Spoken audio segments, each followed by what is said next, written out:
Well. Here we go again, I think.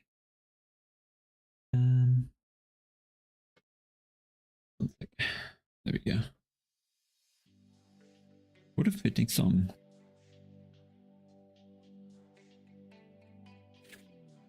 Here we go. You're much happier about that than I am. Even though we had the races yesterday, I just feel as unprepared again.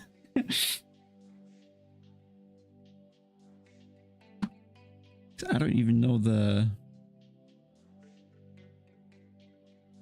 for which temperature I'd save the pressures in the setup. But it shouldn't matter.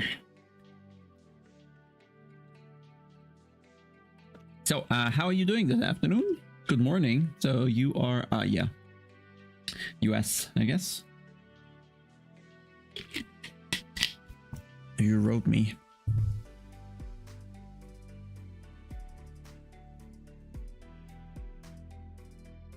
But you're not on the all platform right now, are you?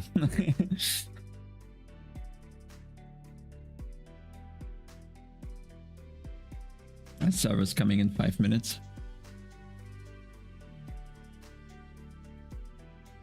It's gonna be pretty warm, so it'll be a good test for the setup. Hey, Colin.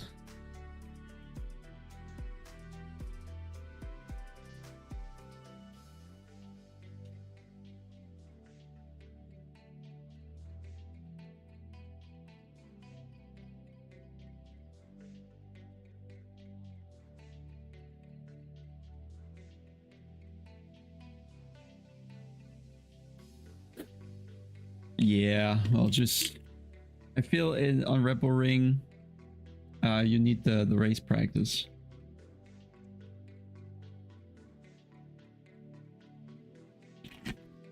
Especially driving behind others.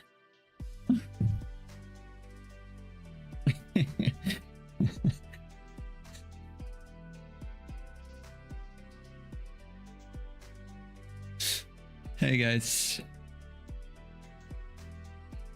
Well then, greetings to the audio platform in Alaska. Usually I think when we hear Alaska, it's cold. Or at least we think it's cold. Perhaps it's not.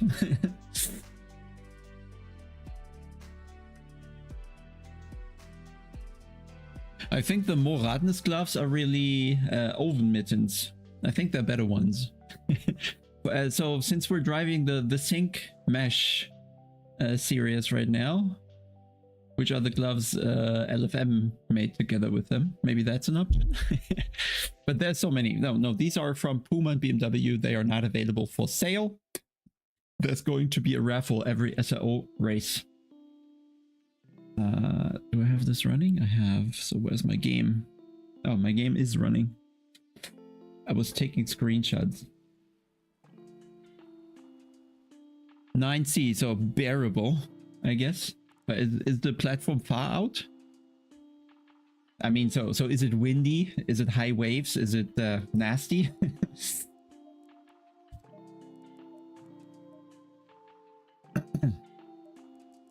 I want to try something. I'll turn off DLSS for this stream. I want to see. Well, I'll turn everything to epic, okay? Actually. Well, or most of it. Let's see how a pretty game can look. Epic, epic, epic, epic, epic. Materials, epic, bloom. I'll regret bloom, we'll see. Alright, I don't think there's anything else.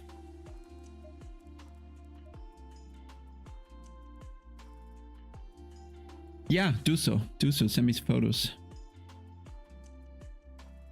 But Stitchy, I have the AC here in the room, so I've set it to 25 degrees, not to get a cold.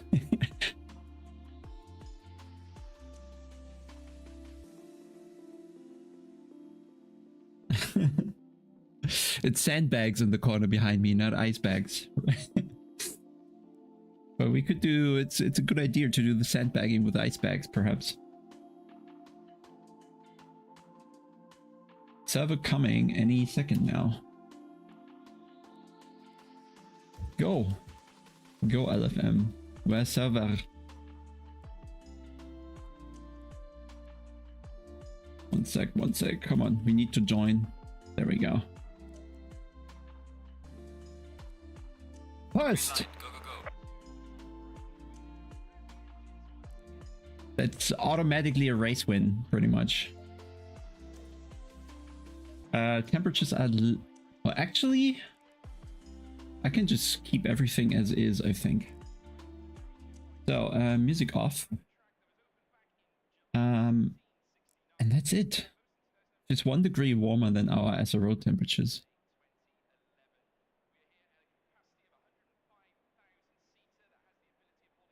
This is L, I believe. This is size L. Let me see if the thingy works. It does. Setup locker walk-in, so we're good to go. Let me actually close this. We won't need that. Save as, blah blah blah. Live LFM, blah blah blah. Close that.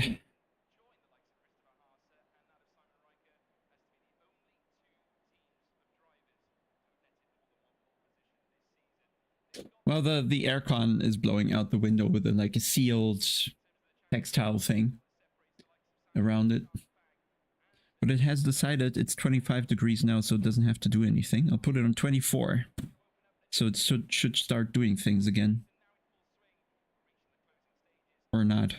Well, maybe I need to turn it cold later. Hello, Paul. So I think I'm ready here.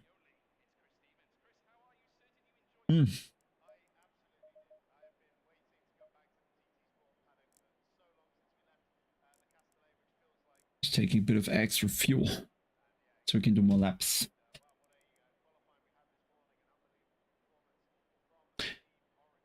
Oh, I have M and L. Sorry. Fast track. Okay, so we'll have a second run for sure. Oh, I need to change my wheel config. That is... oh god. Not in sync.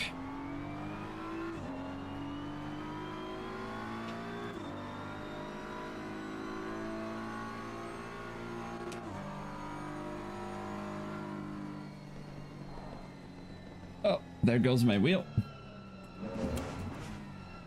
Okay, now it's working. Okay. Okay, without the LSS, actually the FPS are a bit low. Just 120.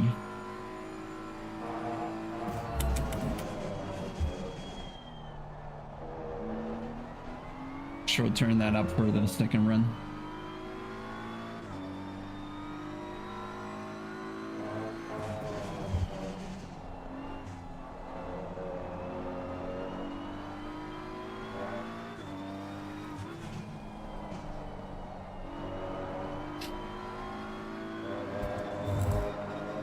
I think I'm just gonna do 2 races. The 3 and 5 PM one, but then other things need to be done.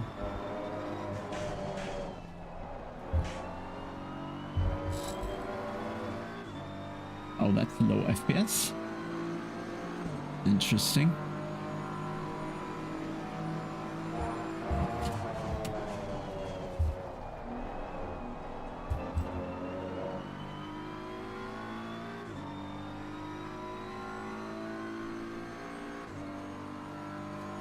Hey, Chris.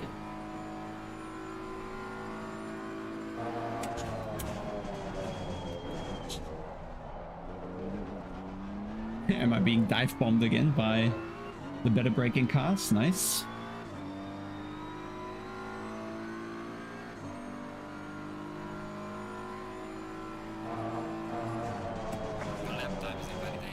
Nice.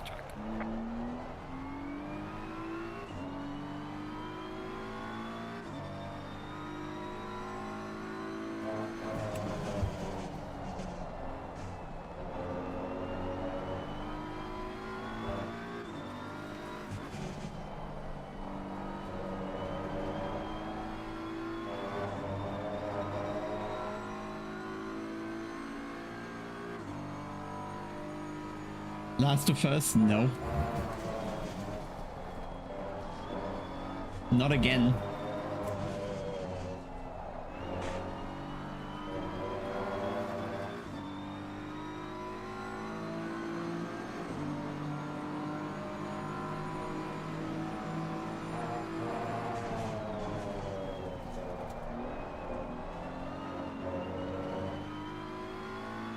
Giving him a good tow here. Slow car ahead. Is it optimum yet? No.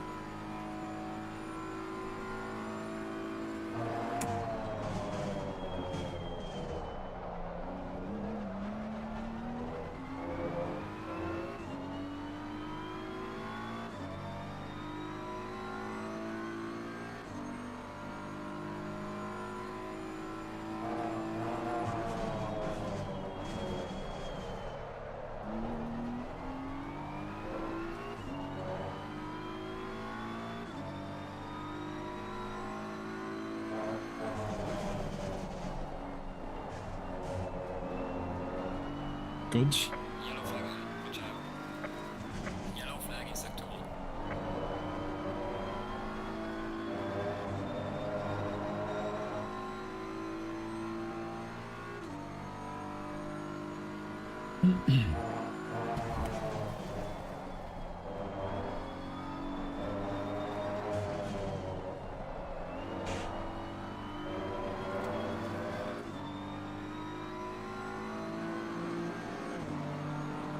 Well done, mate. Personal fastest lap.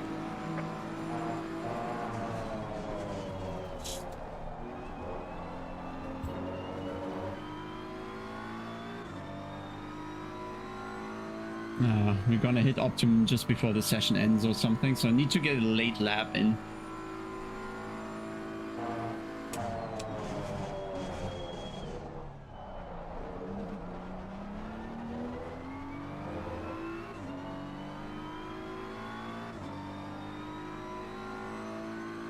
I'm missing a bit of a feeling right now. Weird.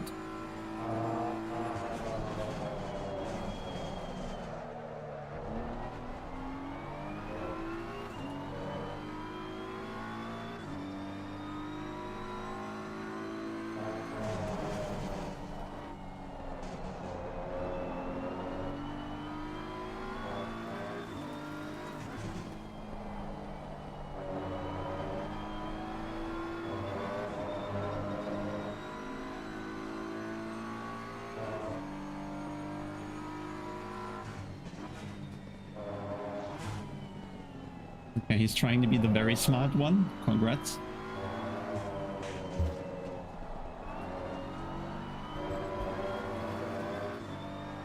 Is he always driving with maximum anger?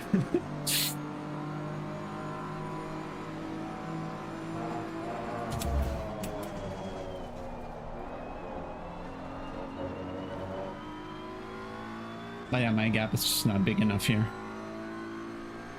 So the car ahead will easily catch him.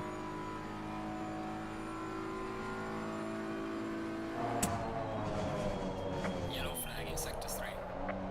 There we go. Thank you. Yeah, I don't know. Like, Paul Lobmeyer is really fast, but he always has at least one knife between his teeth.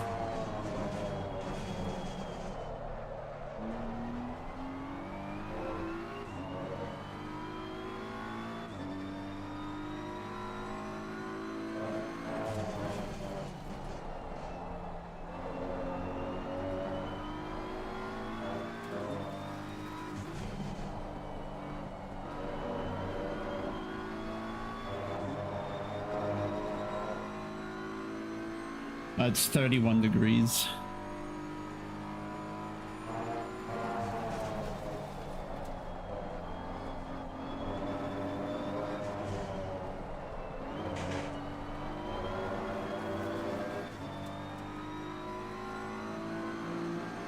I wonder if I try one more. Personal best. Let's see. Still have fuel.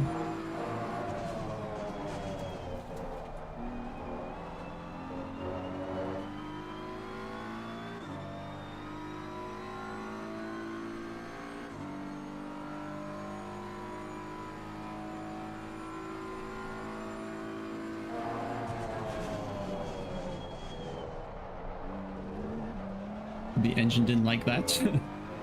But the car stopped.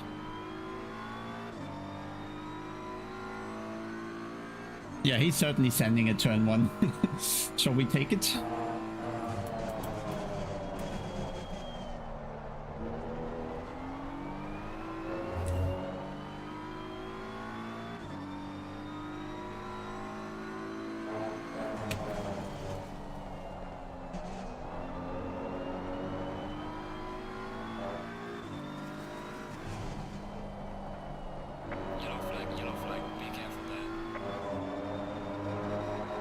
I guess the Porsche is still under BOP, right?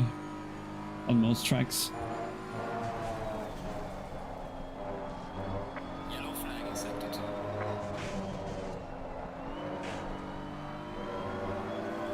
Now we take this tiny improvement, get a fresh set, change graphics.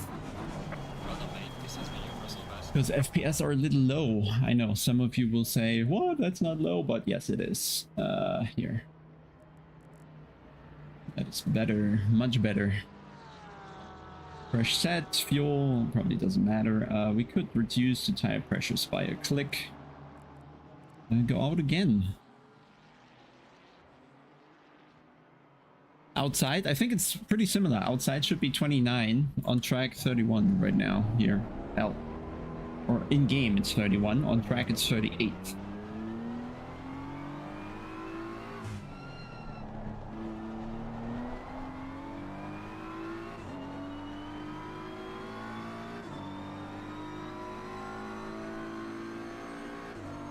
Car on the left. Clear on the left.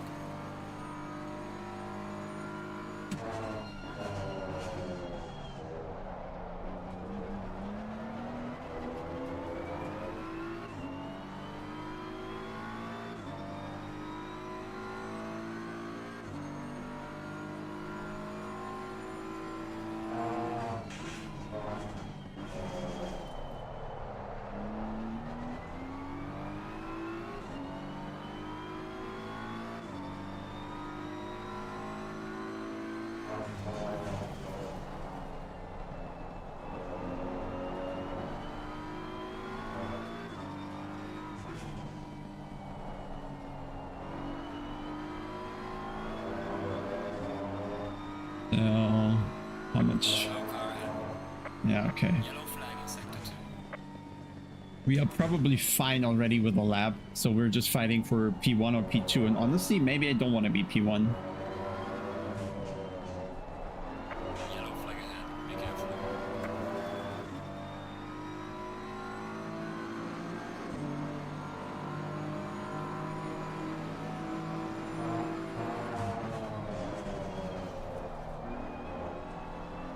Yellow flag, be careful man. Yeah, I think he doesn't know, honestly, that there's more track to use. Looks very weird.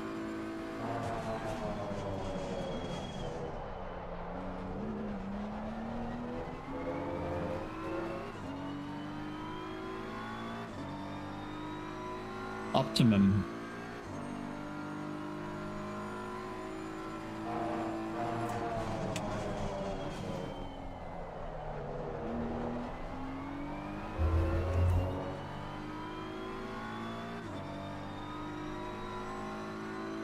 Yellow flag ahead. Watch out in front.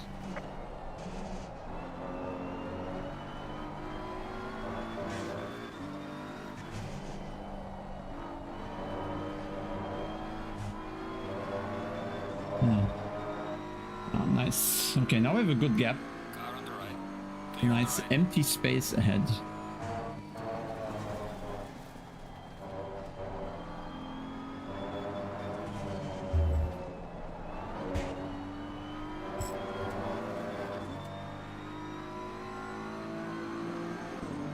Losing time in sector 3. Yellow flag in sector 2.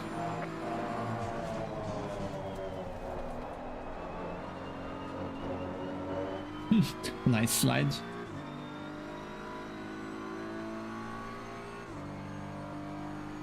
Yeah, this is 150 now, thankfully, again.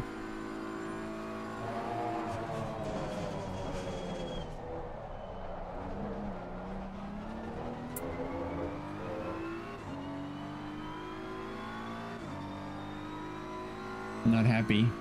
Not getting the slide right yet.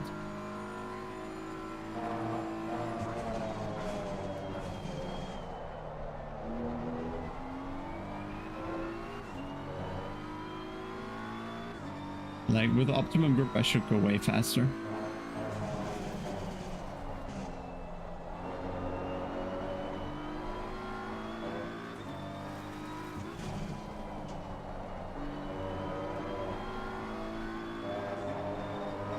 But I guess optimum isn't optimum somehow.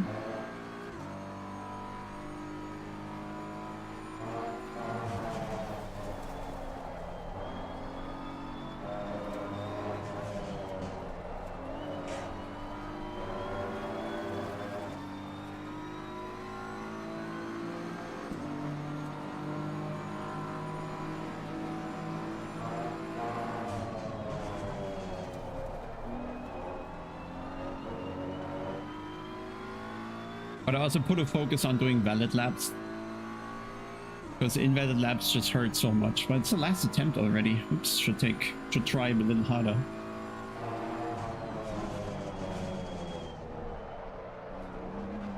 That's the slide I meant.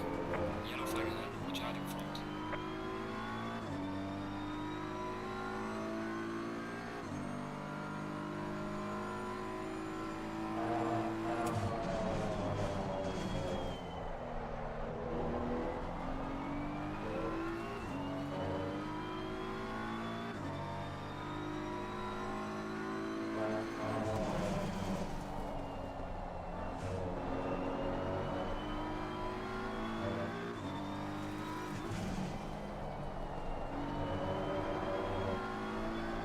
Yellow flag in sector 3. There's too much movement in the car. Slow car up ahead.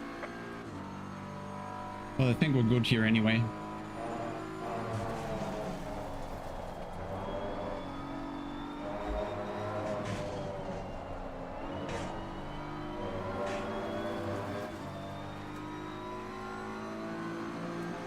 Okay, weird Section is now over. that the pole didn't improve anymore.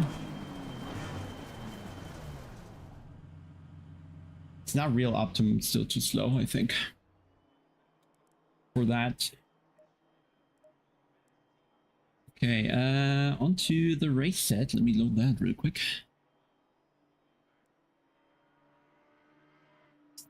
Are there any steps between greasy and optimum in the game? Even if it does not say it? What do you mean? No, there's green, greasy, green, fast, optimum.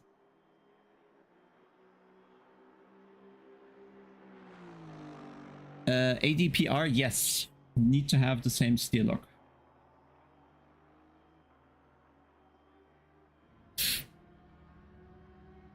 Yeah, like you have to think of something like fast being, let's say, 95% or something, and optimum starting from 98% or something. So even within optimum, there's range.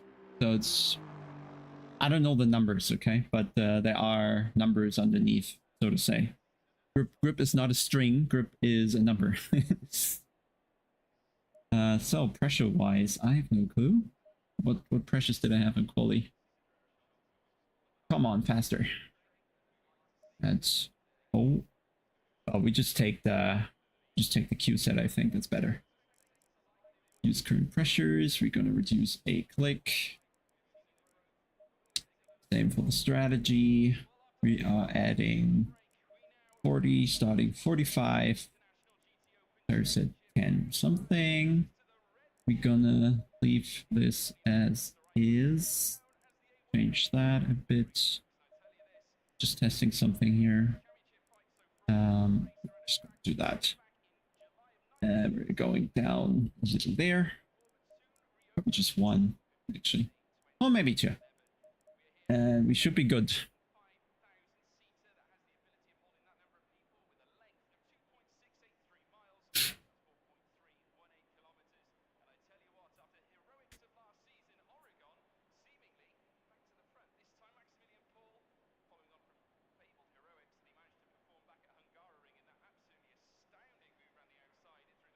Oh, ADPR. So just make sure.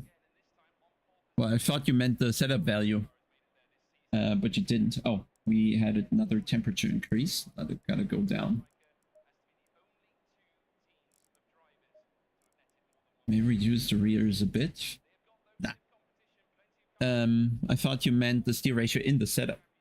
But if you mean the degrees on the wheel, just use the same in game and same on the real wheel in your hands. But yeah, 900 is the number you want to have, and then all cars are going to be correct.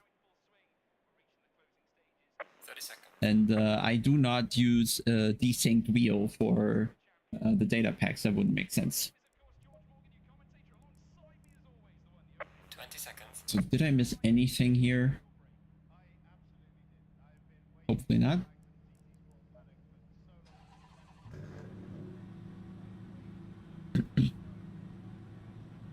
But even if you set the wheel up wrong, the value on Popometer for the steering input is going to be the one of the virtual wheel, not of the real steering wheel in your hands. So even if you set up your wheel wrong, it would still be correct in the data. Just that when it says 60 degrees, you might be turning 90 or just 30, depending on how wrong you set it.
We also tried maximum on the rear, but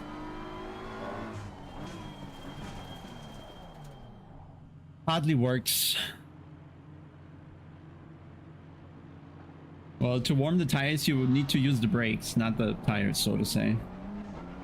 When the car's stationary, more heat sinks in.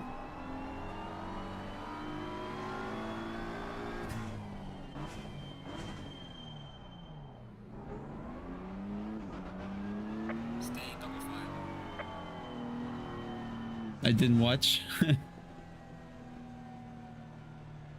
I mean, on Nordschleife, for example, you just go max. Because you have the additional ride height anyway. Okay.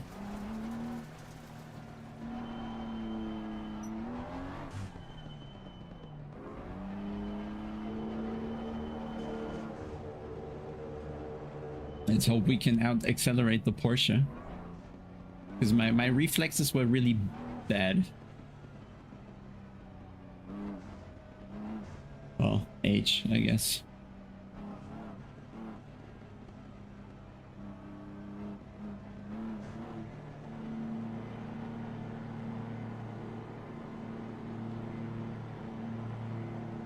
Green line, show them where to go.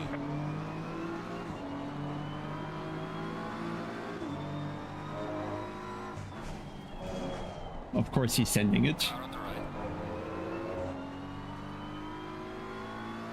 Clear on the right. Clear on the right, that's a lie.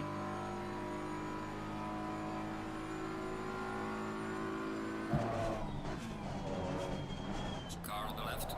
Clear on the left.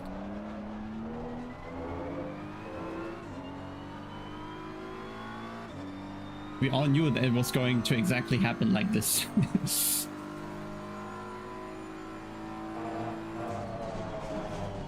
Okay, now he learned. Good.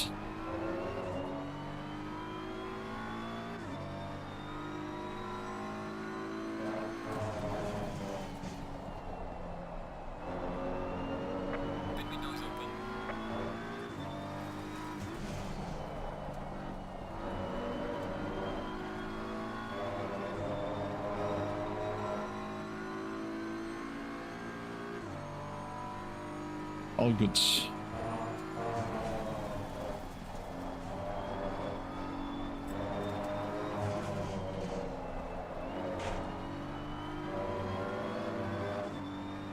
Try to build a gap quickly.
I really need to find a way to break the slipstream.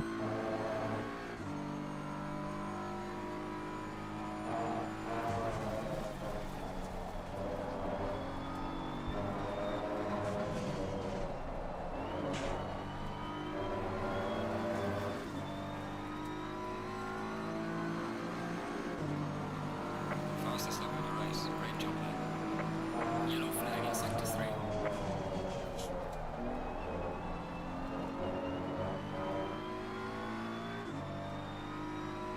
Almost.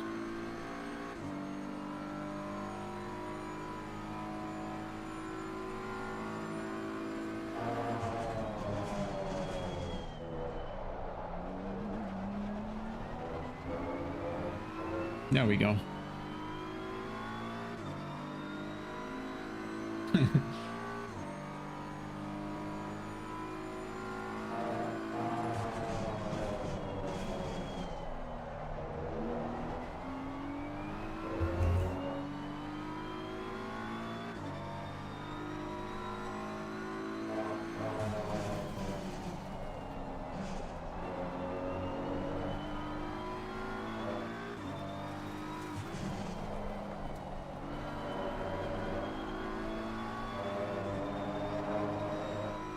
Looks good now.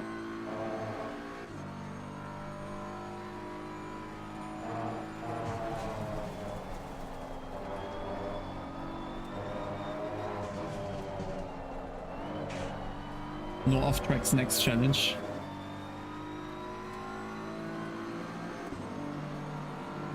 Well, mate, purple lap.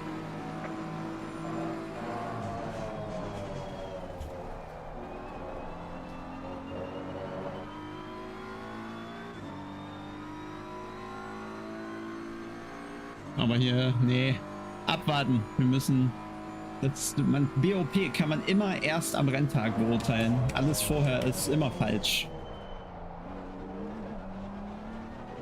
Gerade jetzt hier LFM, hier sind ja überhaupt keine anderen schnellen Leute. Das bringt nichts.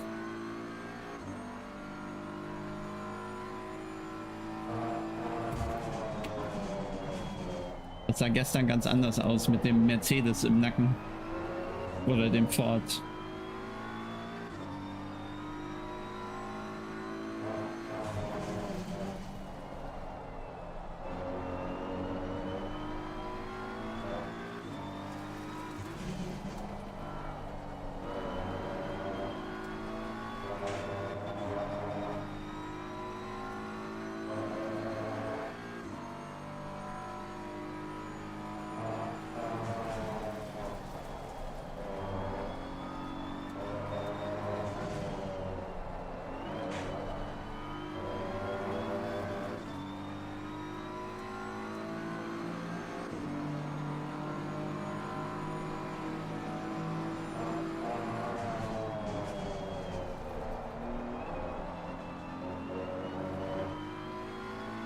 Yeah, Ford's quick.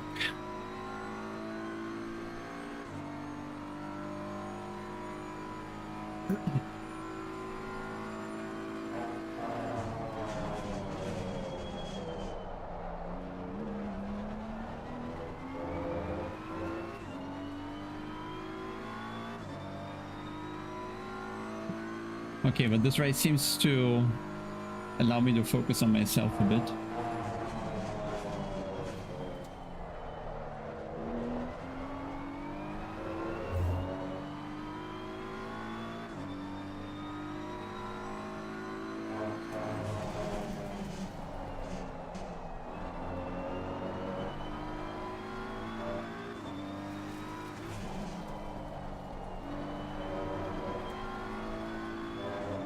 Like the key component here is we have a lot of rear tire wear. We need to see that the balance doesn't shift too much. And I think it's also pretty present here in the sprint races. And for the full hour, it's going to be super tricky then.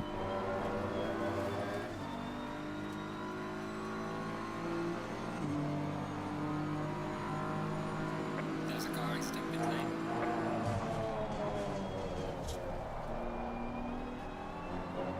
Because the rear tires never really get a break.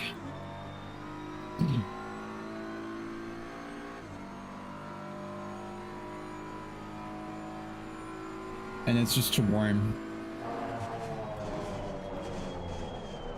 And SRO will have pretty much the same temperatures as we have right now.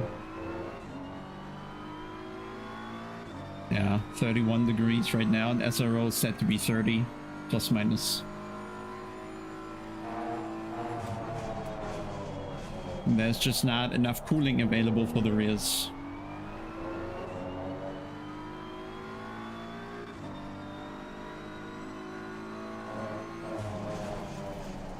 Most consistent, probably the former UL guys and Yellow flag accepted. all the typical guys. McCormack, Whitehead, Boothby, all those. All those that are winning races.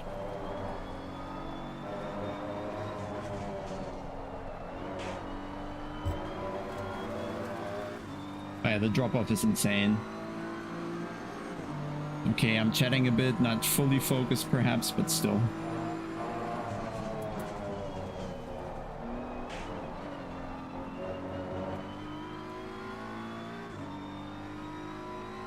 Just 3-hour race, so it's essentially a sprint.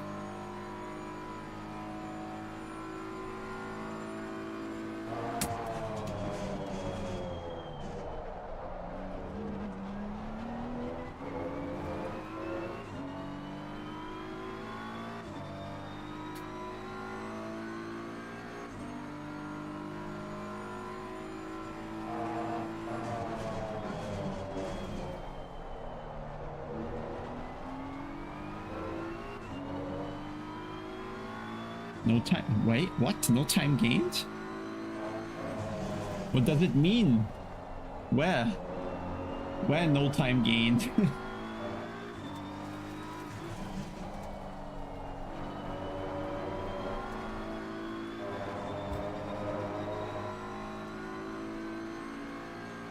Where do I see a chance for a win?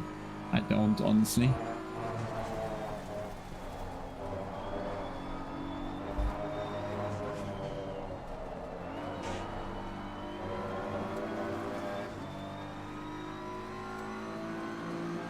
This race we need to be a lot quicker in qualifying than the others to have a shot because our tire wear seems to be pretty bad. It's just too warm. So when we're not, I don't know, 1-2 tenths clear in qualifying, then we don't have a chance in the race, I think.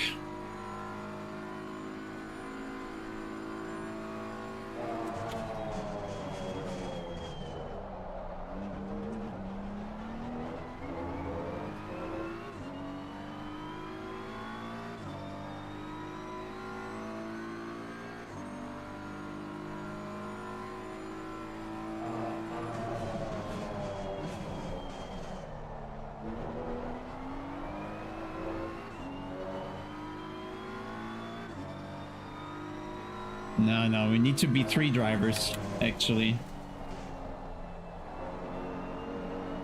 Can't even split it up with 2.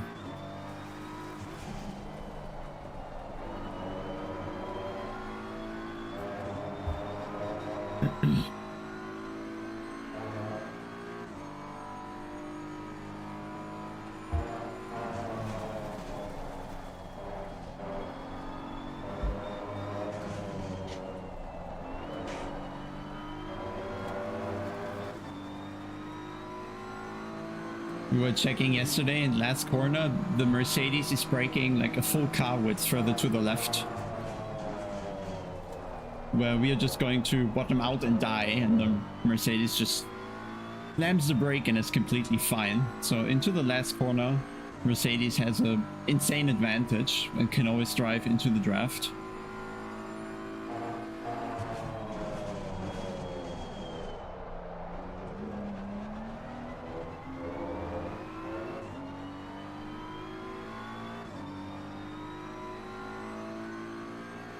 What do you mean entry braking?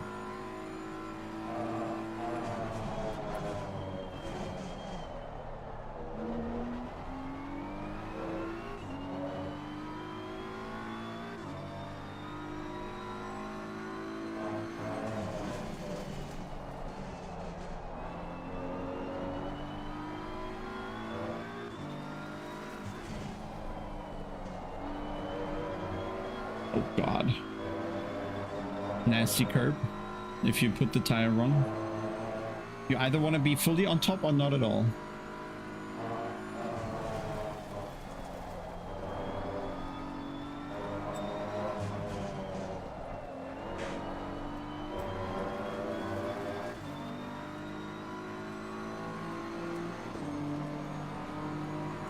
Ah, okay, gotcha.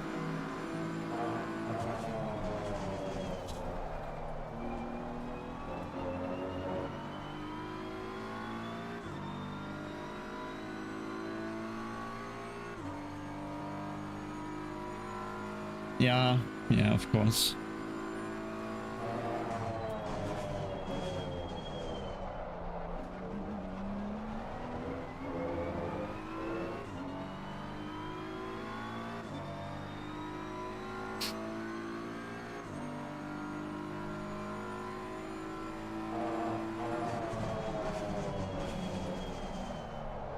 Well, the curb thing isn't really down to how the car is created in real life. It's just where the hitbox is put, and I think they forgot the hitbox for the Merc. Doesn't have one, so it just cuts everything.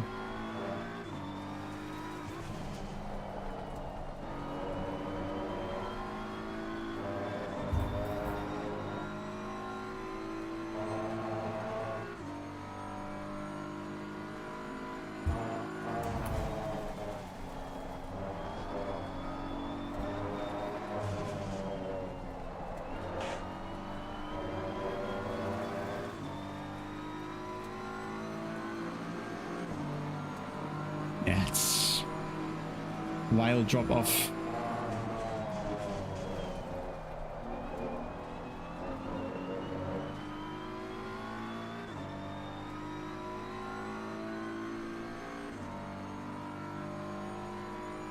It's not an it's a known issue. Nothing I need to prove. Yellow flag. The Mercedes literally is in the ground and doesn't get a hit.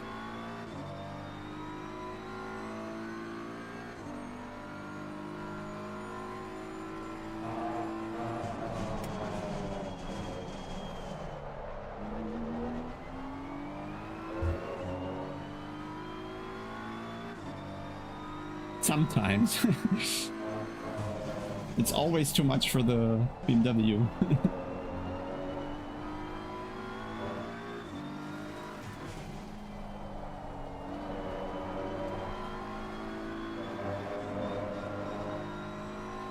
Thank you. Car on the right. Clear on the right.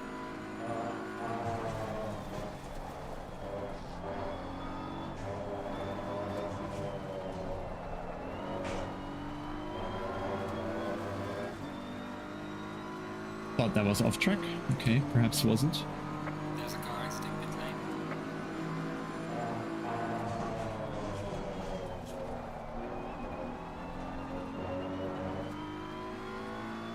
Car on the right. Clear on the right.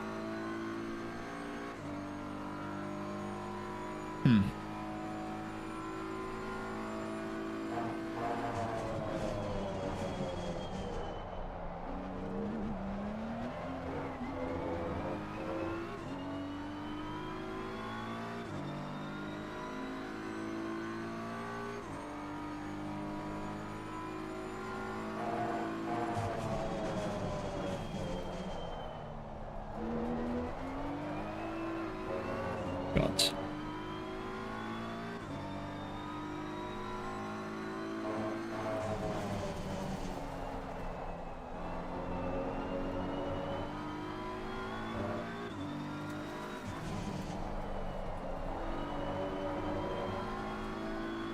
I really hope it's not just us with this incredible tire wear.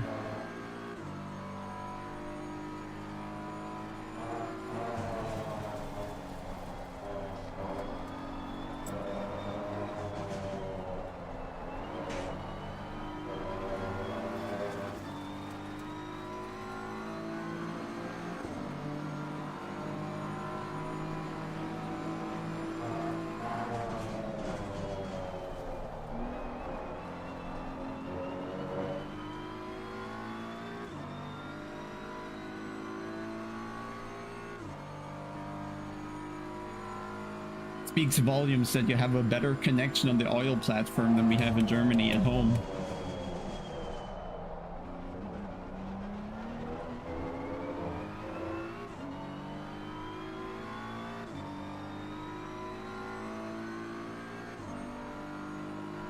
I think it's fine there.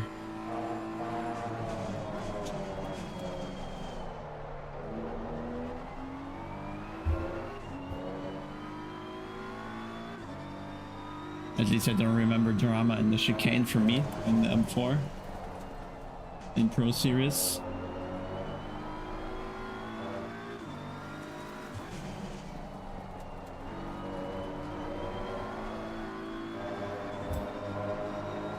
Pretty sure I have blistering.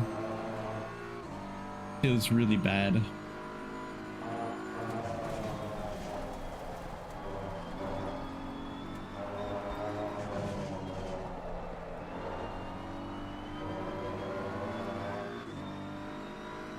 But it seems Porsche at least has the same issue. The car is exiting the pit, watch out.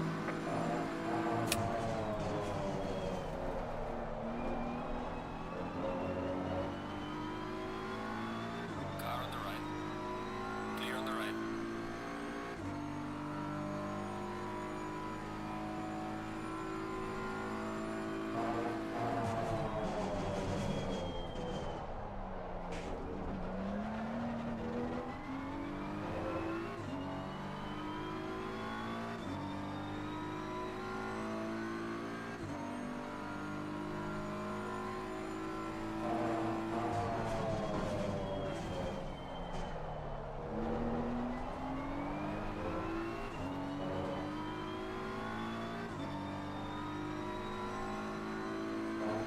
Slow car ahead. Yellow flag, be careful there.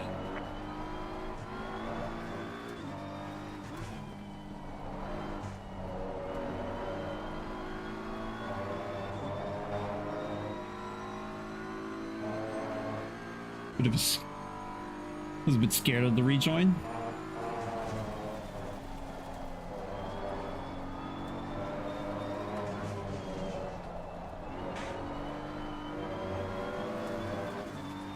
How am I almost losing a second with half fuel?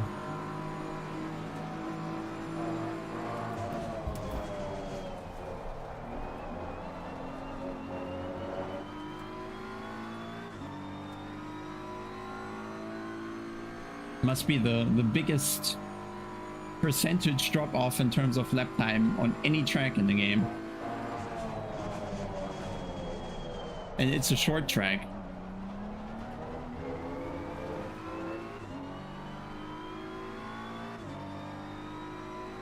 9/10.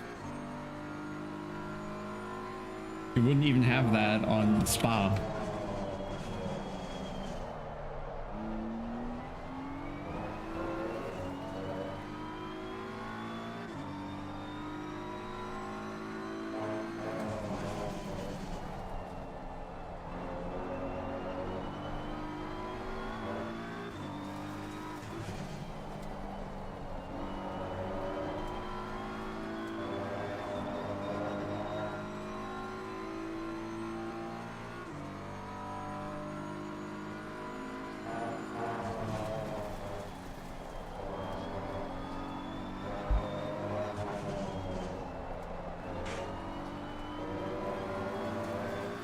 So a 10th wasn't a bad lap. If you're running low, prepare for box. Yes, yes, box.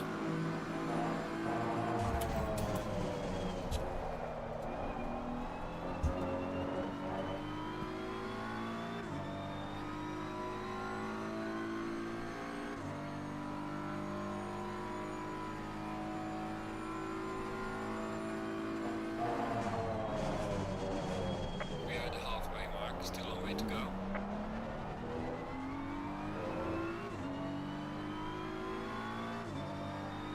I think pressure-wise we're good.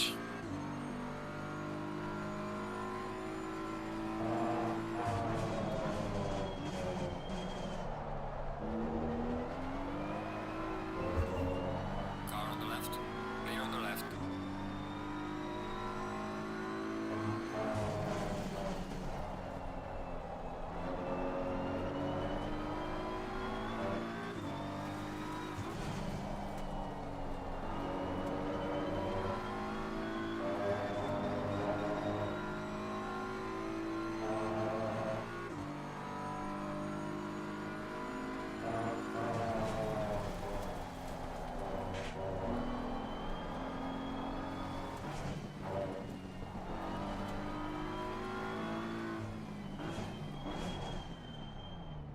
Still confusing to me that you go over grass and it feels like tarmac. Well, taking more care this time around. Yeah, accelerate on the ideal line where my car is at capacity, right?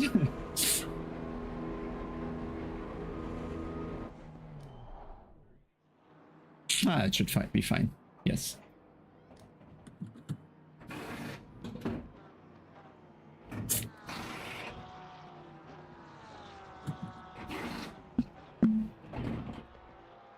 Bartlett, if you're okay with it, I can show after this race a bit the images of your workplace.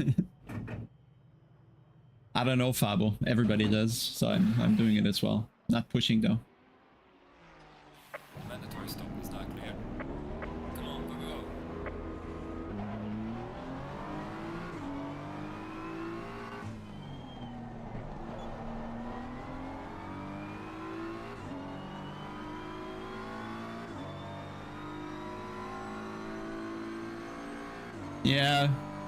Yeah, abusive. The thing is,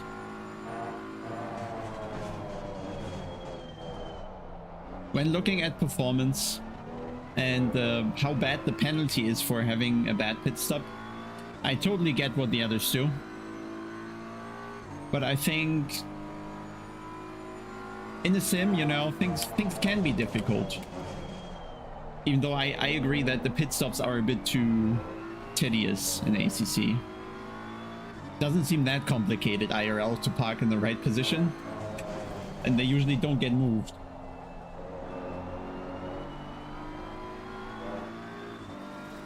Car on the left. Thank Player you. on the left.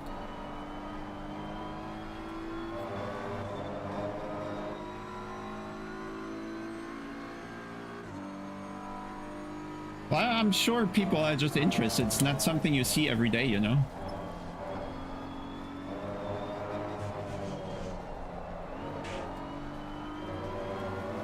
And you have a rig there, or is the rig just at home?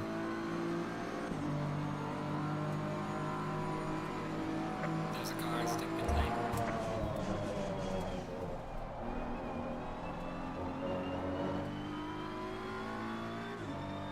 I expected the warning. I was very wide on entry. Oh, I gained so much in the pits on the Porsche.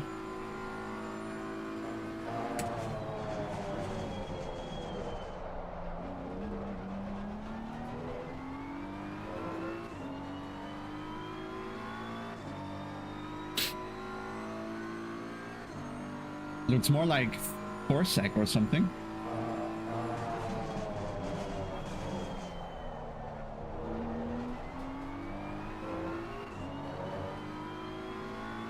But yeah, he's not gonna come back from that.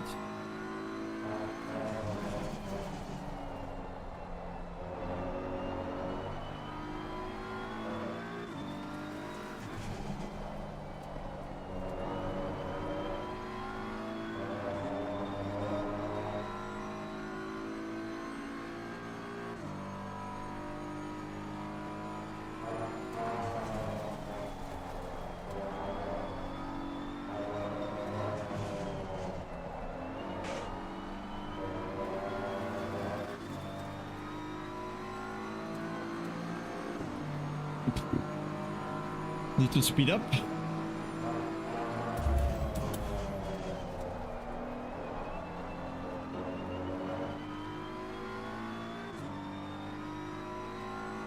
No, I haven't. We're just extrapolating.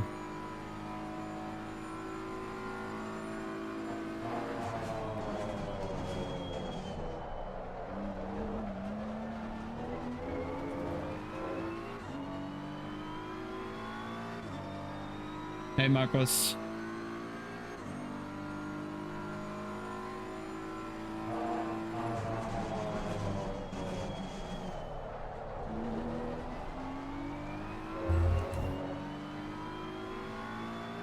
Thank you. Everybody's really good with lapping today. On the left. Yellow flag in sector 1.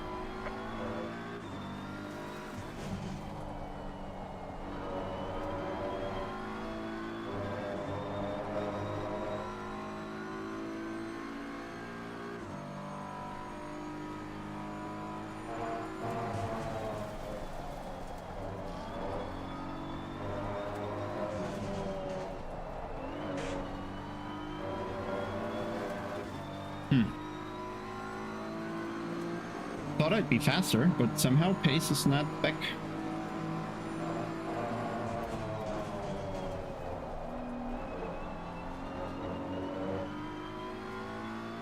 Ah. It's a nasty ride through T1 there.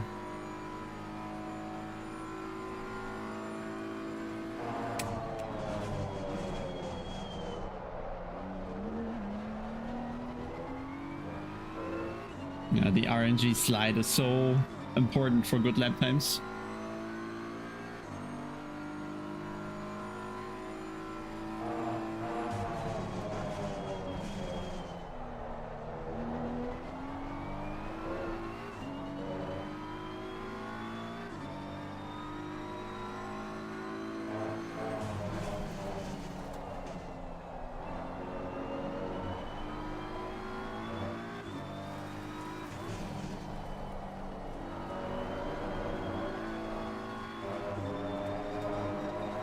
Ah, okay, now it's back.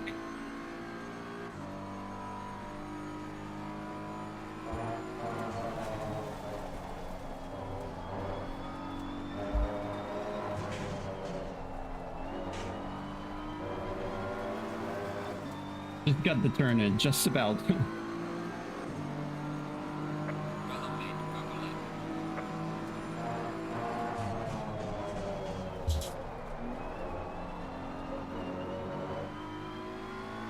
We take some slipstream, please, sir.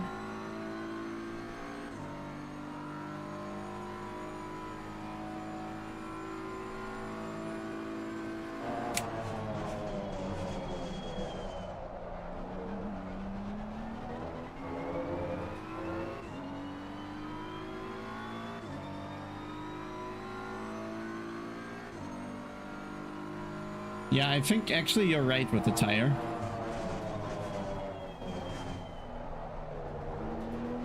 Just don't push in the tire too much in the first laps. Keep the slip low. That's the idea.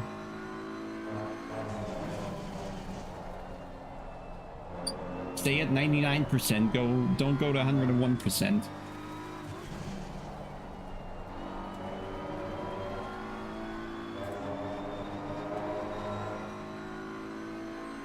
I think SRO bob is 2 kilos difference or something.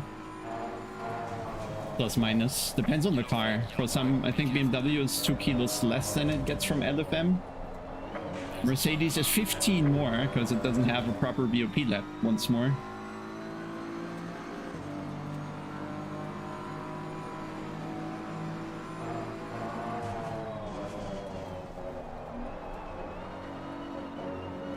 And that's not helping.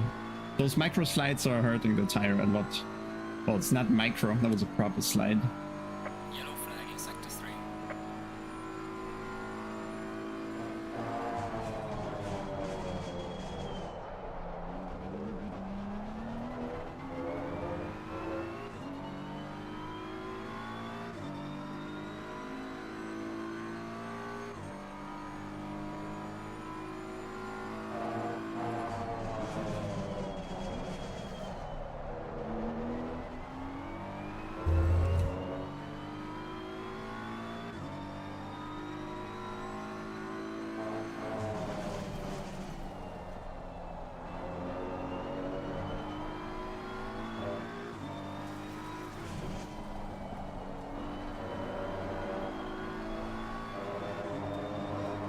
Gonna try something.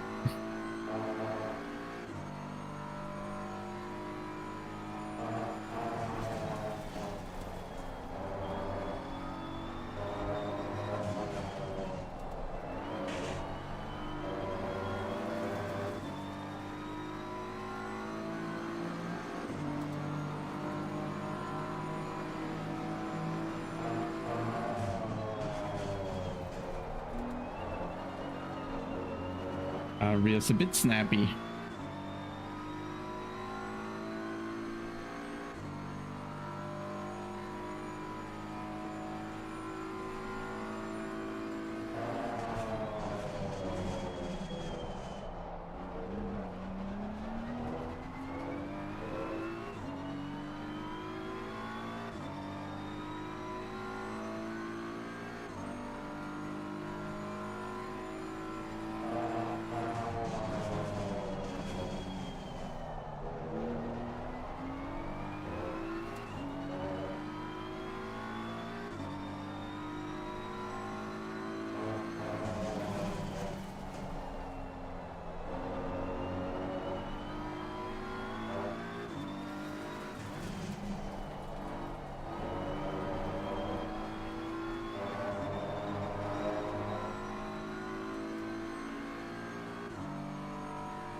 That's gotta be an off track. Okay. The car is exiting the pits, watch out.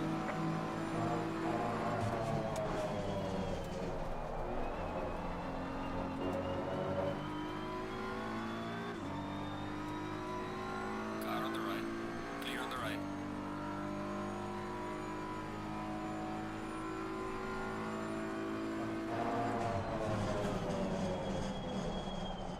Poor engine.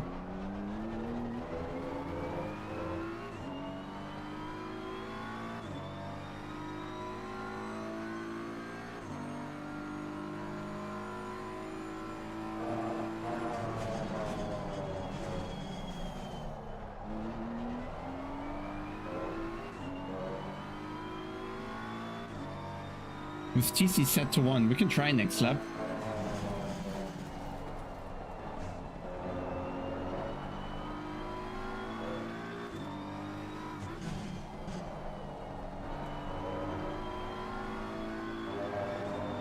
The issue with the TC is just that it takes freedom away from me what I want to do with the car.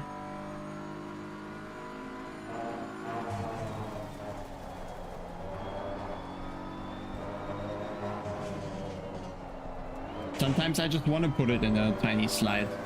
And sometimes I want to be full throttle over a curb there, and it would certainly stop the inside car from spinning, or try to stop it.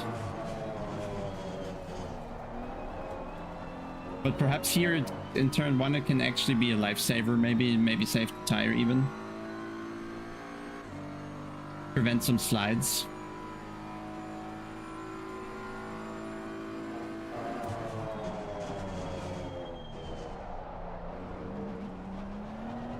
Yeah, here. You see, the exit wasn't bad, but then the cut came and it's cost me a tenth easily.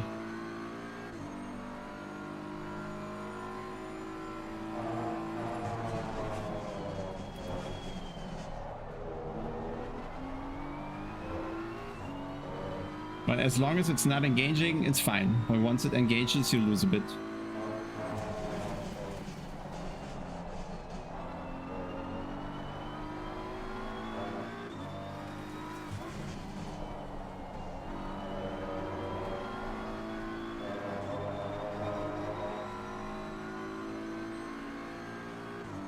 But maybe worth it for the full hour in these temperatures to just keep it on.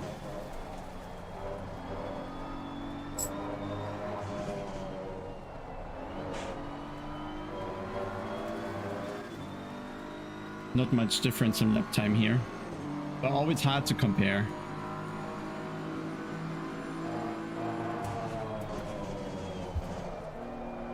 Because we don't have a direct comparison on the same lap without TC.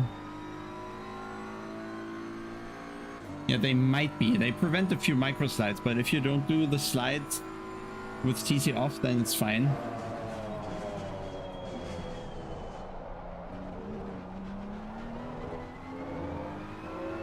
We should see in terms of temperature or tire pressure if TC is making a difference, but I think it's too small to see.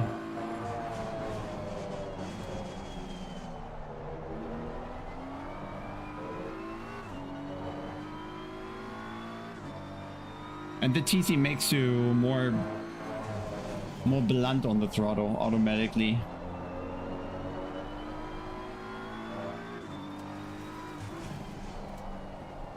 You immediately start relying on it.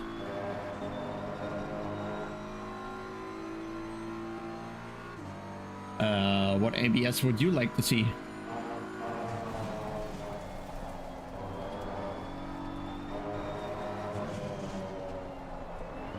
Yellow flag, watch out. Oh. Yeah, but it's also... We can turn it off again, but... The tire just also has some drop off now, so it's gonna be visible in the traction zones, especially after turn 2. So if I turn it off again now, I'm not sure we'll not lose time.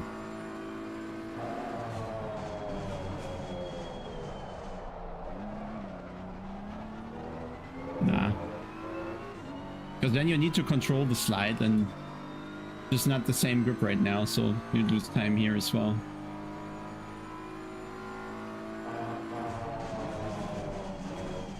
My Mustang setups are still fine. I don't build them around any meta or whatever. They will work in years from now. Unless there's a fundamental patch, but the Mustang came with the last fundamental patch. Or more fundamental patch.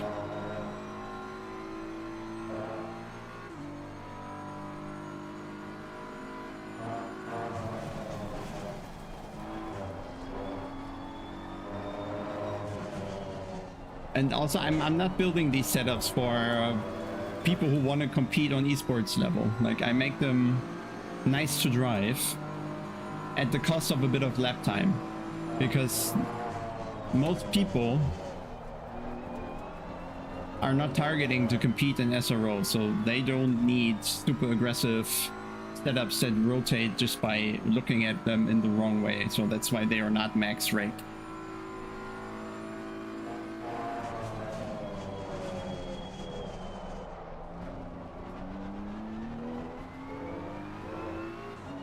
I'm not competing for lap times with them.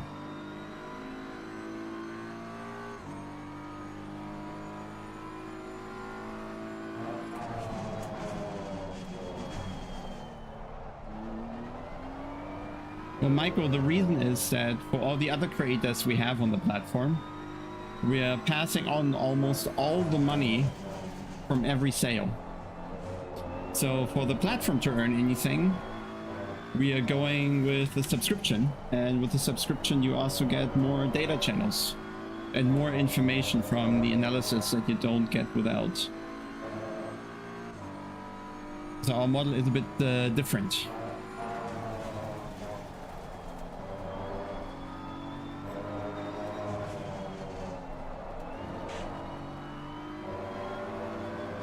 Now we're not gonna get another lab. Well, we're gonna get 2, but not 3.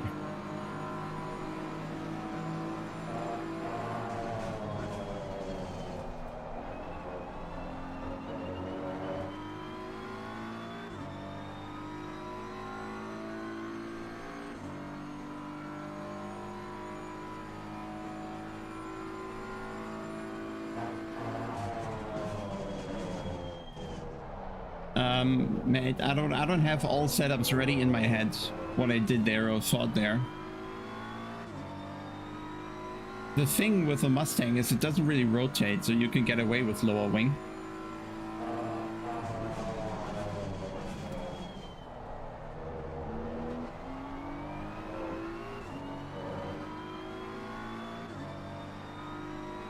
Well, we get a commission, but it's too small to be viable for the platform.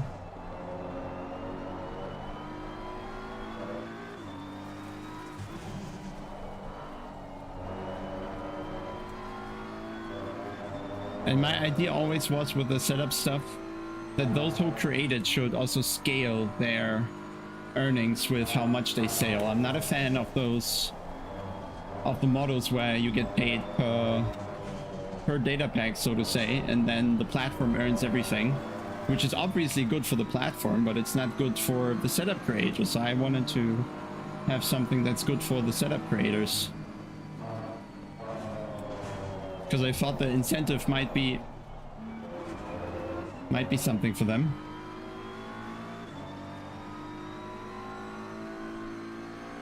Car on the right. Clear on the right.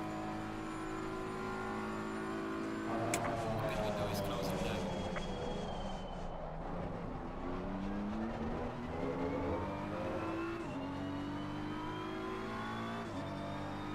Äh, 31, Luis. Also fast SRO.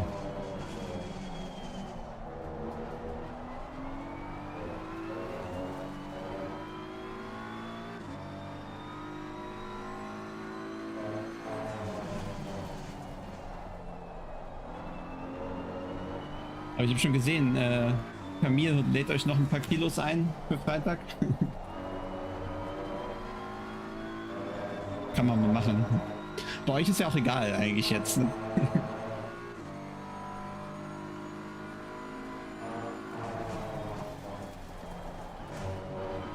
Car on the right.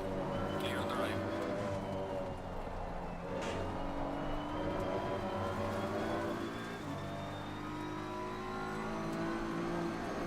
Excellent job, mate. B1. What a race. Well done. Ach so.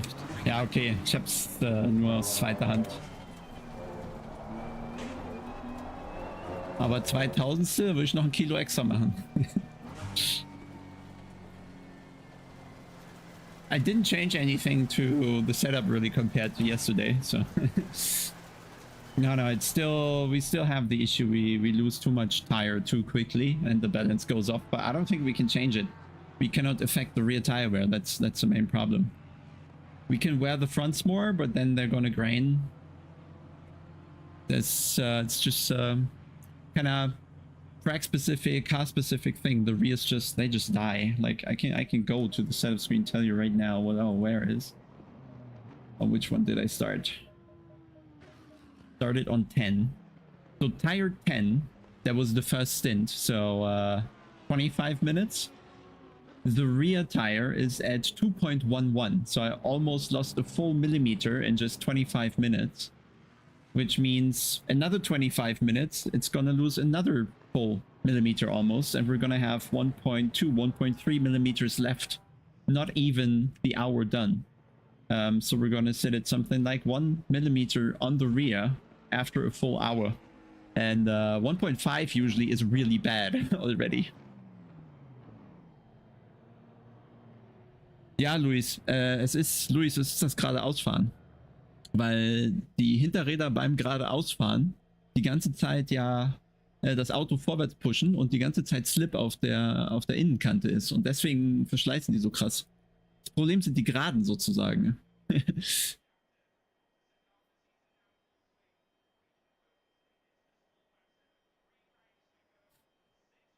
Sind nicht die Kurven.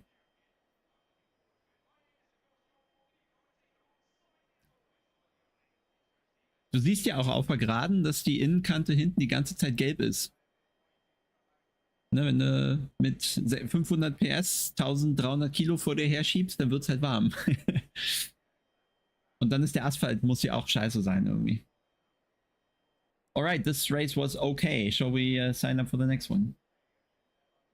Ah, we have pictures to show. I need to find a way to show them to you. How do we do this? Open in browser is what we could do. Oh, they're super large. There we go. I'll open them all in the browser. Oh, that's nice. That one and that one. You have a lot of suns coming down every evening, I guess.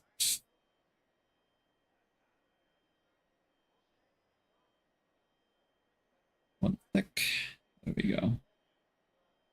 Yeah, that should be fine.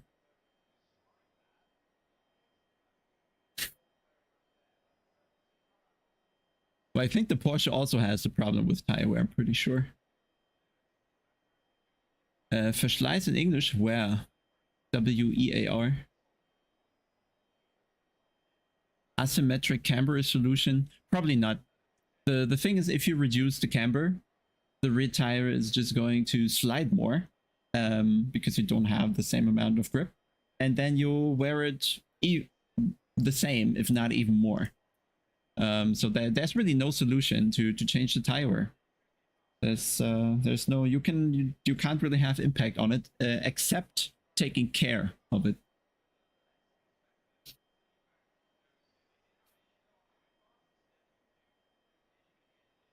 The thing with the Porsche is if it has good traction but kills the tire, then sooner or later that traction is not going to be there anymore, right? So where is my OBS? I need to bring up the pictures here, which is going to be Chrome.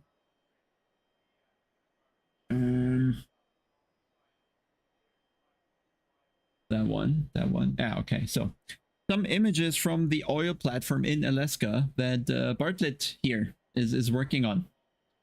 So I guess that's a sunset of the Pacific, on the Pacific, right? Alaska is in the Pacific, right? It needs to be, no.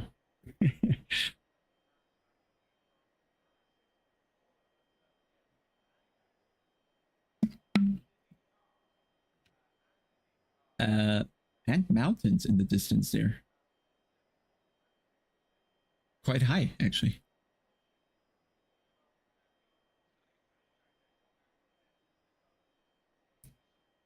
And then he also has Northern Lights, which is, I heard, I never seen them IRL, unfortunately. But I've heard that they are much more visible on camera than they are for your for your eye. Real eye.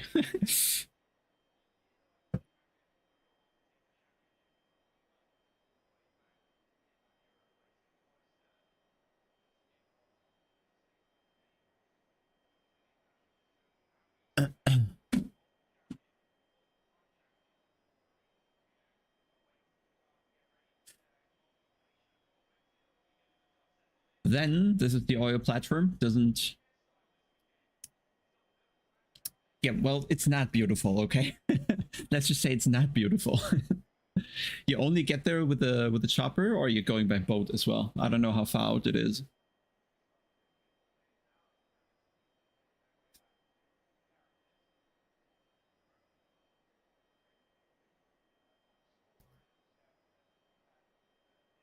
And I guess the oil isn't stored there anywhere or going to ships. It's just straight through a pipeline, right? That's how it works. She makes money, yeah. Indeed, money ain't pretty.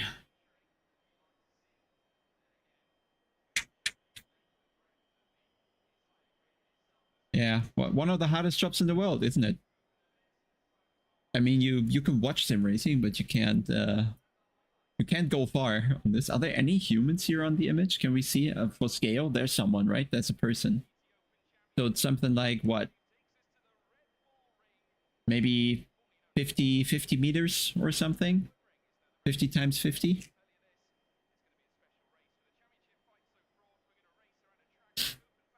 And how far offshore is it?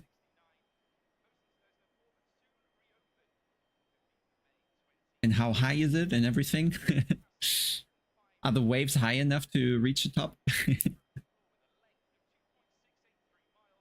Oh, we have more oil workers. Crazy shit, guys.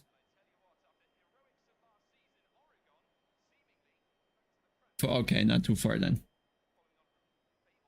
Far enough to not make it with swimming, though. More sundowners, I guess.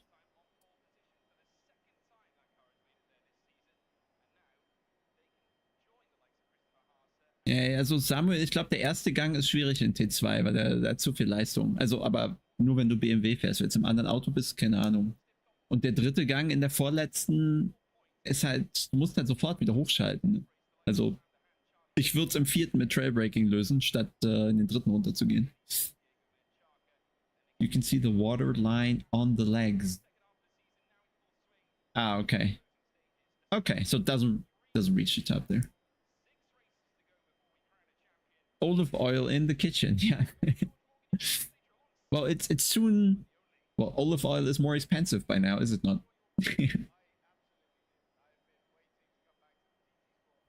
Yeah, well, I guess. Well, it's not a stretch that we are living in the oil century, well, in the oil centuries. Everything is oil, or a lot is oil. We are really addicted to that shit. An icebreaker, I guess. More ice broken. That's a good one. With the low sun and the shadows here behind the cracks and all.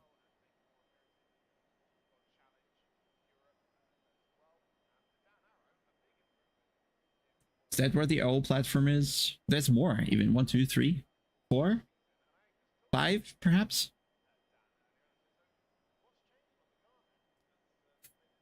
Thames? World record Thames, I believe. But this is not on the owl platform. I guess it's at home in Alaska. Some moose.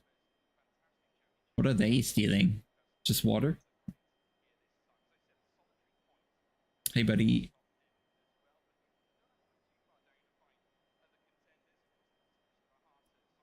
Well, thanks for that little X course. Shall we sign up for the next one?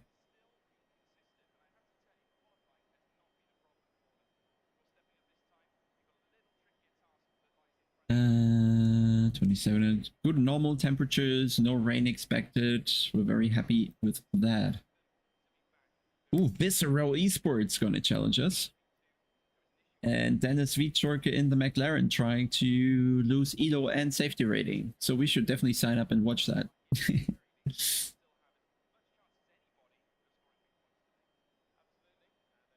Sure thing, mate. Sure thing. Always good to see what people do. If any of you does something interesting, unlikely in office, feel free. We can give you your 10 minutes on the stream or something. Always good to see what other people do.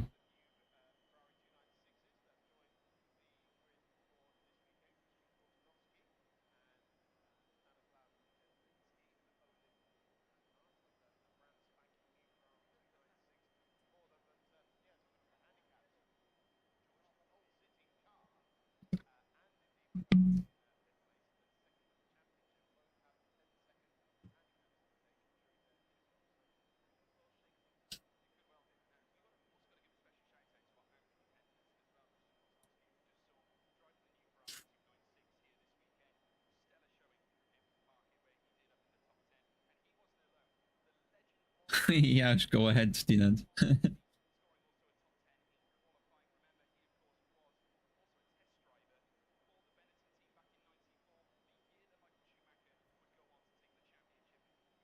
Many moons ago. How many different moons do we have now? Oh, I gained an insane 15 elo. That was very efficient.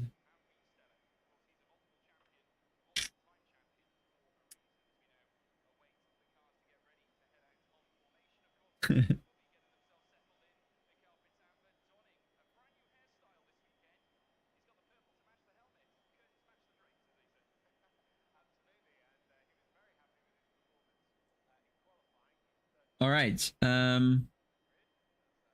Okay, weird. I thought Paul was doing faster laps, but he only did 28.1. I thought he would be closer because in qualifying on fast track, he did we were really close, then the track improved and I went faster, but he's just stopped improving right there. Weird.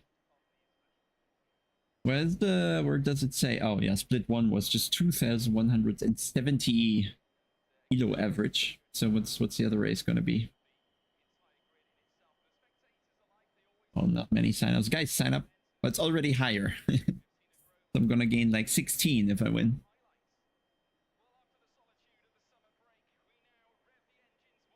Or maybe go for the for the sweatpants or so.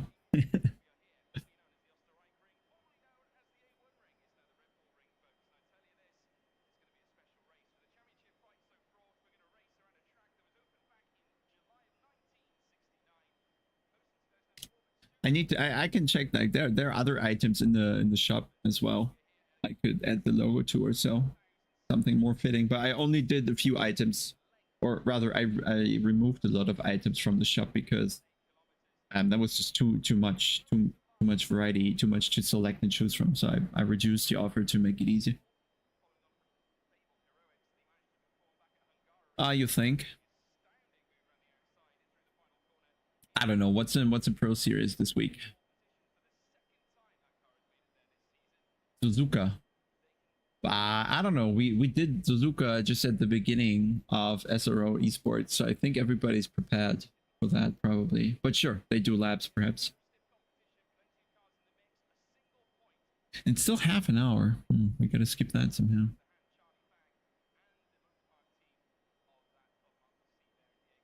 Yeah, I mean it's half an hour for people to sign up. Let's see. Maybe it gets more crowded. Not like I don't need the competition. I take win every day. Doesn't matter to me.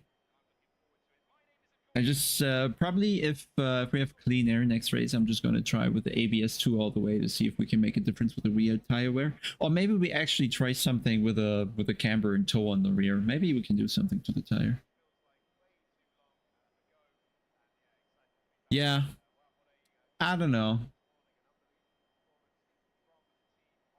Like BMW is not that bad, and we saw Toby Pepper also doing pretty competitive times pretty quickly with it.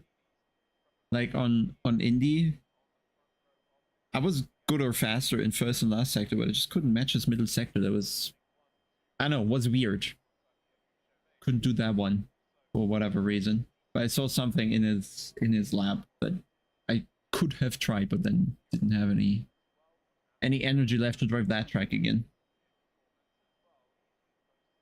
We were just through the S's, we were slowing down to different points, kinda.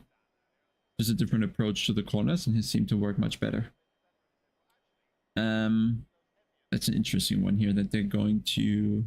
When are they going to announce the trial for Pro Series? When they say it is yet to be announced? Does it say before or something? No text telling us when the track is going to come. Okay, I guess a day lead time or so.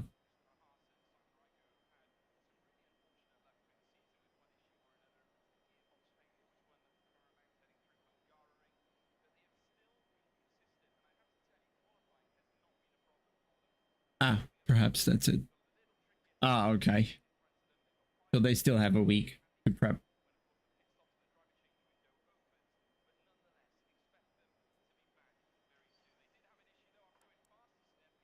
Oh yeah, I should make a screenshot of the tire perhaps.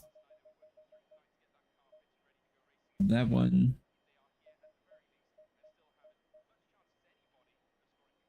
Well, the front right is also wearing so much. It's super weird. But it's only the inside, really. The outside of the tire is very similar.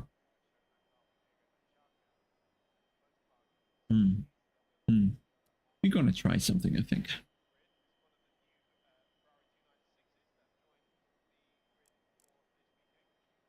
Yeah, we're definitely gonna try something in the next race. Let's see if we can make an impact.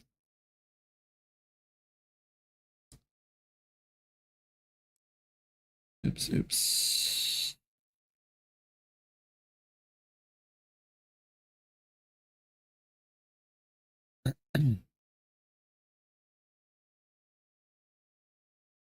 Nah, I'm thinking lower on the rear so we get the weight distributed more evenly across the tire surface, but yeah, I'm not sure if it's just going to cost lap time, you know. We'll see. Like the wear is only a problem if it makes you slower at the end of the day. And if you reduce camber, that also makes you slower, but perhaps it changes the drop off a bit. Because the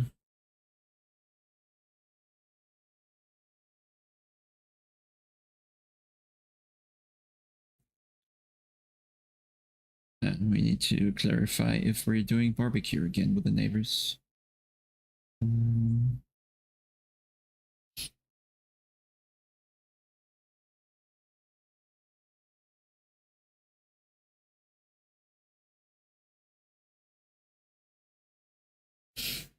We shall see. We shall see. What else is there? Are there any sim racing news we can talk about in the meantime?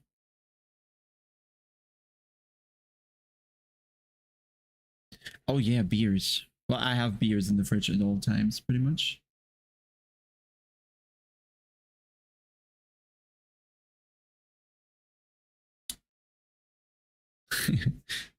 It's middle of the week, guys.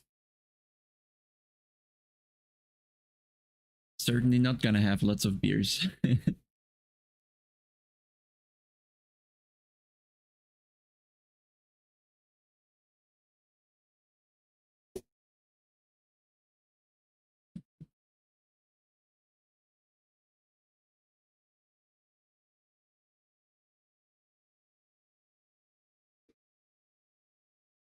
No, but I mean, I'm aging, right? So one beer now means I'm not sleeping well and I'm not getting up as early as I want to. Oh yeah, Belgian beers are great.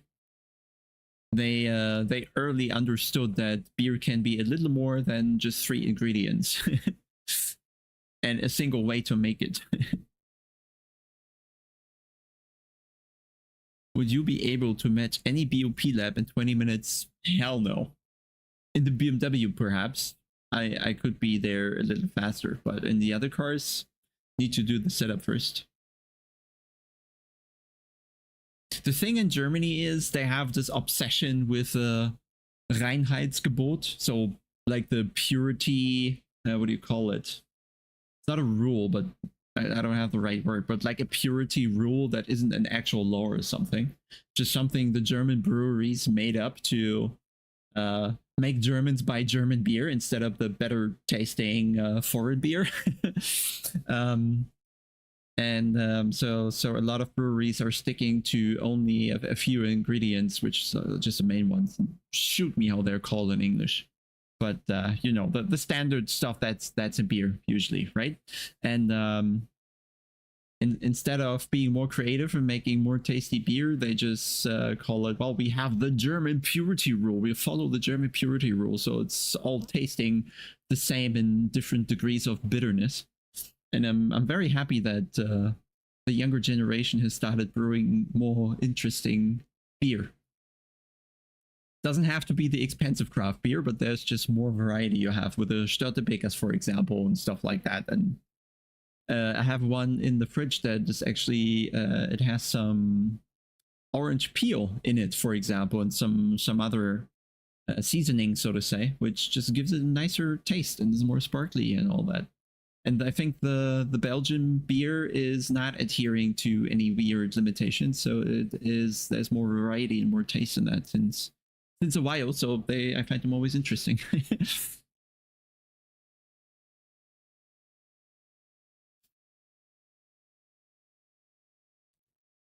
No, no. Appleboy or cider, as other people will call it, is difficult. Okay, let's call it difficult. Cider is, I don't know, very specific taste. I don't like it. Oh, you were in the army as well. Well, interesting.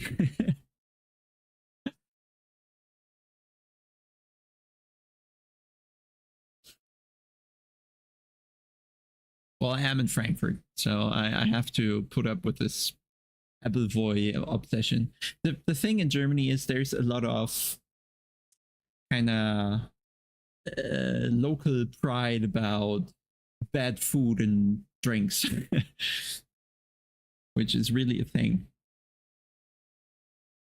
I'm a bit at odds with that because most of these local, not all of them, okay, but most of these local specialties in Germany are just low quality shit.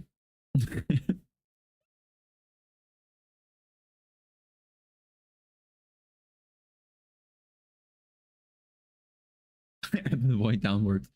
Well, it's similar, okay, same base. Which beer do you consider the best in Frankfurt? Well, none of the local ones really. You'll tap into the Bavarian beer at the end of the day, or something entirely different. But what's the local one? Binding Lager is something you should definitely avoid.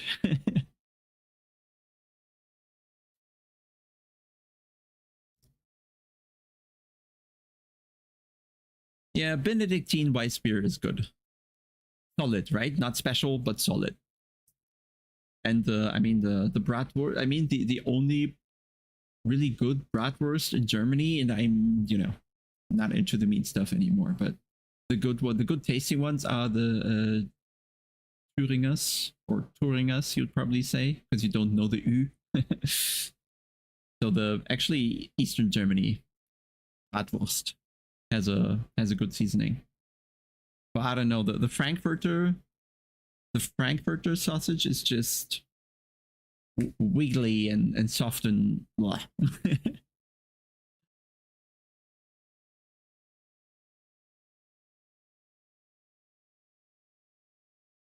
Went through the red light.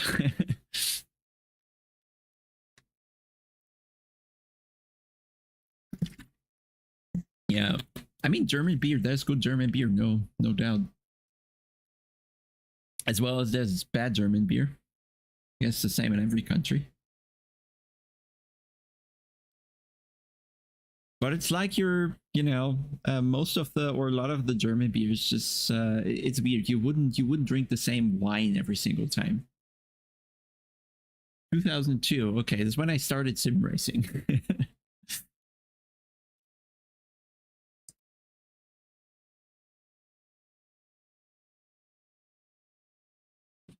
Governance. We're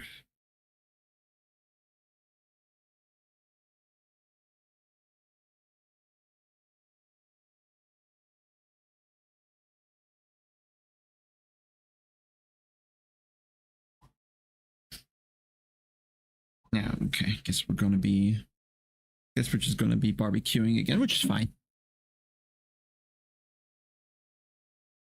Yeah, perhaps, but with wine, it's hard to get just the exact same, right? Because you're gonna have another year with based on another or different weather and all that. So you're not gonna buy 500 bottles of the same year, same grape and all, and then drink that for the rest of your life. You were on your way to Bosnia for a year. Did you walk?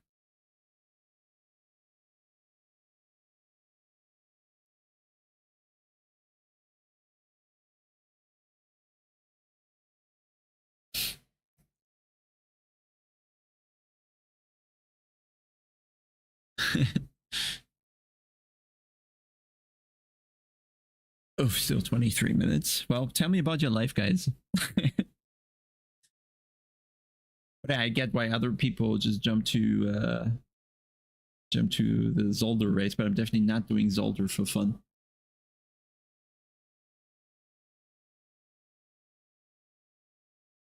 Yeah, I mean, why if you go to a Chinese or Japanese restaurant or something, you definitely need to try their local beer, or if, just have some variety in life. And I feel beer is more constant in its taste, right? You don't have beer taste different year on year or something, right? Not dependent on that as much.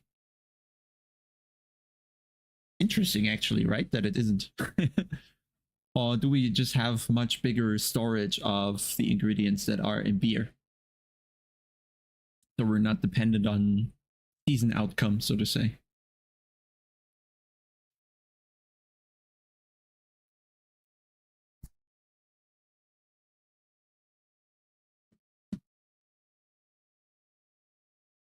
These streams are always interesting. They always turn into something very different than sim racing. Ow. Actually, I need to scroll down in my DMs quite a bit because someone in stream a while back, oh, I found it already. Damn it! He was sending a link for beer. Let me bring it up 1 sec. Where's my Chrome? There we go. I actually need to request something.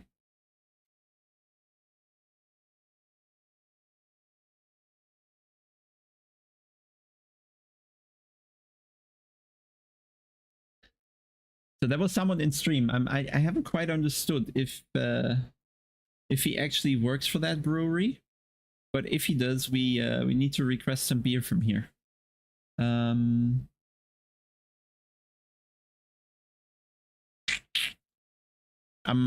I've asked him if they're gonna just send me a box to try their variety, but I get the feeling they have a little more alcohol in them. Let me see. Where is the percentage? Where's the alcohol percentage? Can't see it. Doesn't jump in my eye, at least.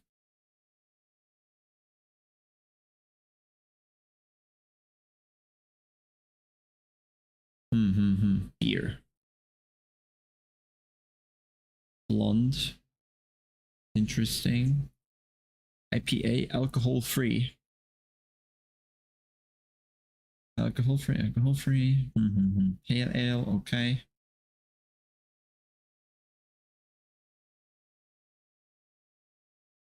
Yeah. That's the thing with those small brews, it's just a bit expensive. I need to catch up with chat.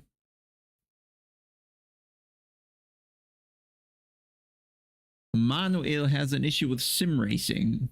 Wait, I'll read up on the others. Maybe you need to figure out what's holding you back. Is it the need to, like, is it the pressure to learn quick and perform because the level is so high, or is it just that, I don't know, you've grown apart with the game? Do you play other sim racing games, or is it just ACC? Yeah, we can't take much from this right now, can we?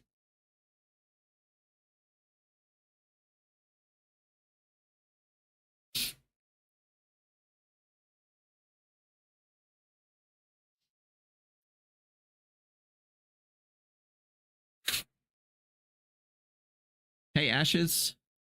500 bottles, never a problem. Yeah, South African wine actually made a good introduction into the German market. Like, it grew a lot here, the offer, or the offering rather.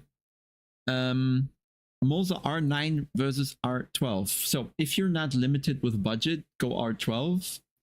And because R12 is getting in the region where you're not going to need another update, because it's probably strong enough for anything you do, except maximum force feedback challenge, which nobody needs.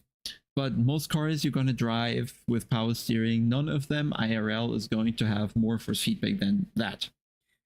So the 12 Newton meter base should cover you for almost anything.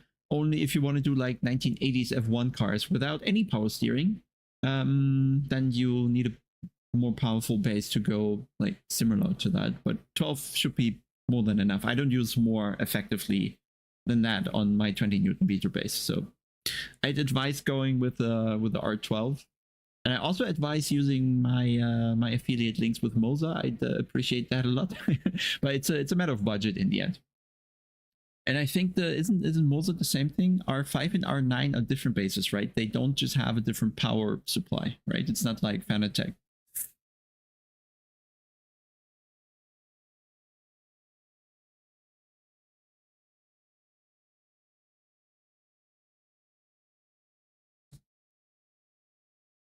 The link is on the Popometer website. There's a guide section for hardware.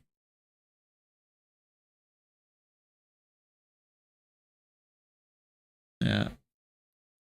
I feel like Moza is Chinese, right? But they don't have the typical Chinese vibe to them. It's not like the Camus hardware. One sec, we bring that up.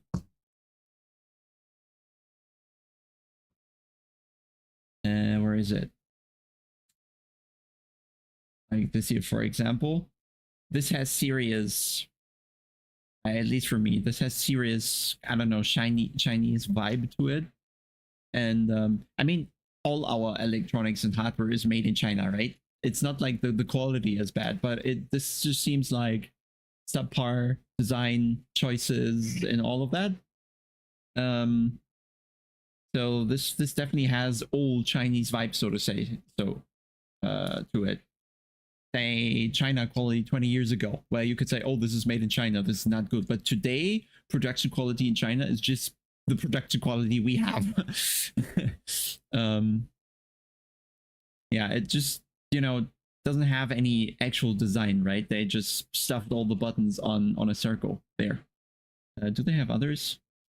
And and now they have LEDs too. Like this looks better already a bit, right? But still not quite there with the other set, I'd say. I think they're also direct drive, especially with 12 Newton meters. I don't think they cannot be direct drive. This is going to grind the gears. Pretty sure they are.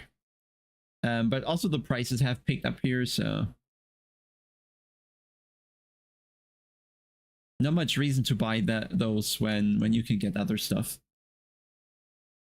And the wheelbase also doesn't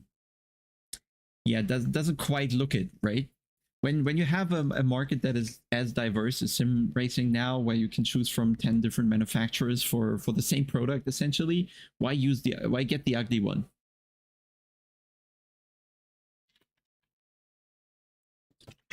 Yeah, the iPhones are made by, what's it called, Foxconn, right? Like everything is made from Foxconn. Foxconn has more employees than most countries are large.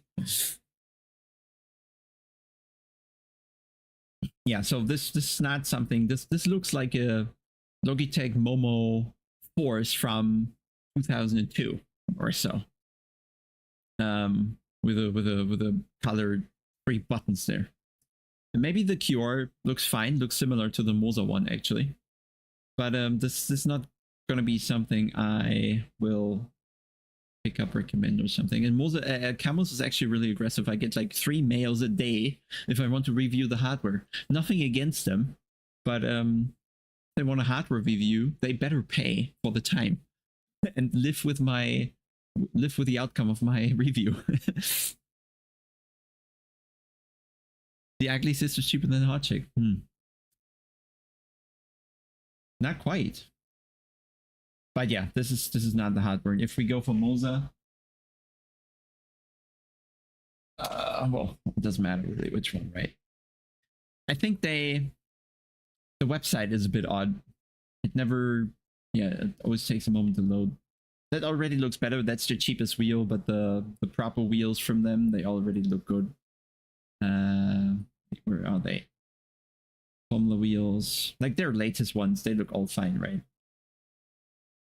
That looks proper, one way or another.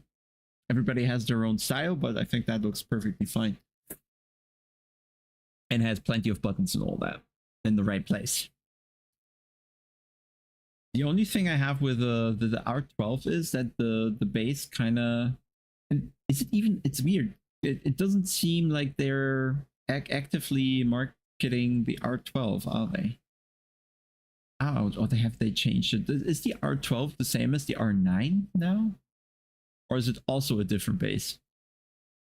Because it looks exactly the same. If you go R12, R5, R9, they all look exactly the same, just like the CSL DD.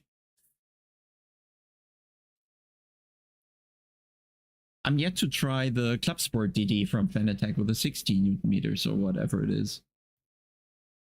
Yeah, okay. Because here, if you look at that and at that, the sizes don't really look different, right? And also the R9 with the other with the rim with the with the display is more expensive than the better base. But okay. Oh, you can take out the display.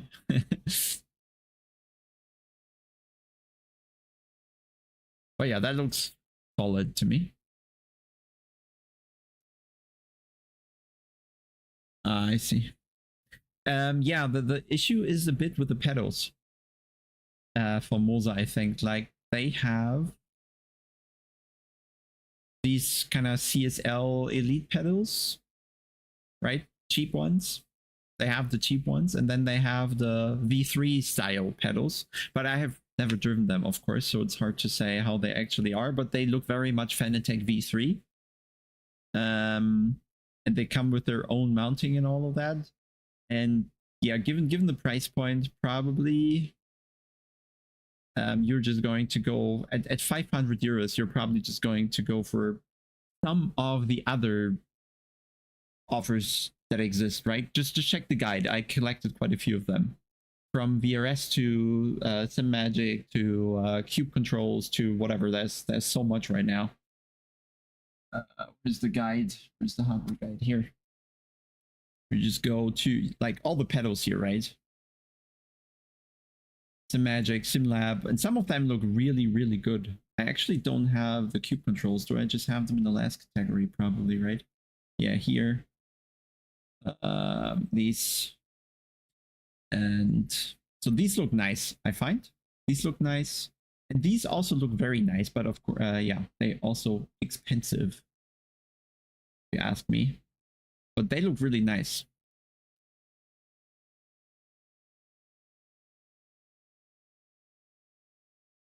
And they are hydraulic. So that's probably the cheapest hydraulic you can get, I think.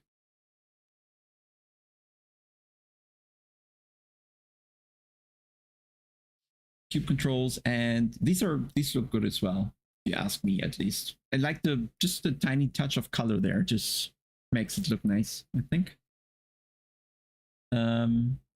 But if you wait, I have it linked elsewhere. Where's the complete bundle? I have it somewhere here.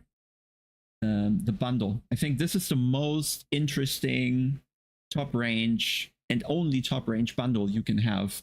The problem with Fanatec is they don't have a good pedal set. The problem with Moza is I think they don't have a top of the range, top of the shelf pedal set. But I do think Assetto has it. So with Assetto, you get a proper base, you get a proper rim, you get proper pedals. Of course, they have better rims. There are better rims from elsewhere or so. But as a bundle, I think this is the most interesting one right now.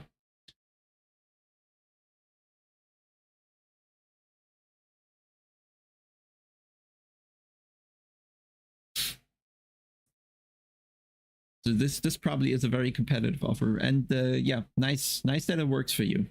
But I think it will work for everybody. Just use more range on your... Oh, I need to... Let's... we still have 10 minutes. Here. Assetto also... I think it's not Lambo. It's... the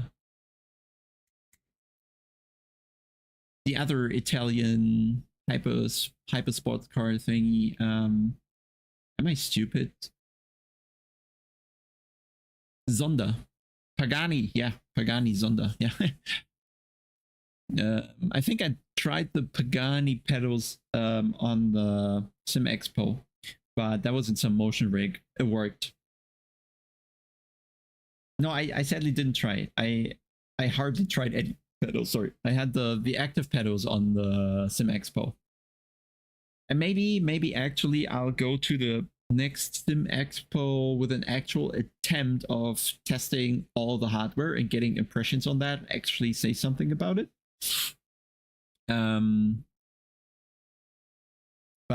I mean, I don't do hardware tests because it's just too... I don't have enough space here to change hardware on the rig, and I need to be ready to drive at all times, right? So I can't mess with hardware. I have not tried the Venom pedals, no. But they also look fine. I think the entire tech around pedals and all that shouldn't really be... yeah, they look like the construction here. That's 1-to-1 Huizingveld, right? That's it. That's Huizingveld. The same rubbers, the same spacers, the same preload spring, same load cell probably. So I think they will be very, very similar to, yeah, that's the exact same elastomers. Yeah, same adjustment. So it's just a copy of the Huizingvelds really. Even the clutch seems to be the same angle, even if you ask me. So that's all fairly, they will feel roughly the same, just depending on the angle and the pedal face and all that.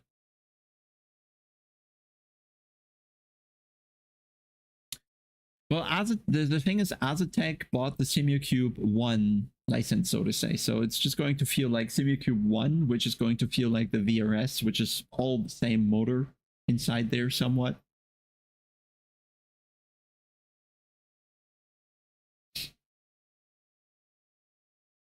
VRS has everything tuna, but I'm not sure VRS has a bundle. VRS Simracing bundle. See if there's. Ah, yeah, they have indeed.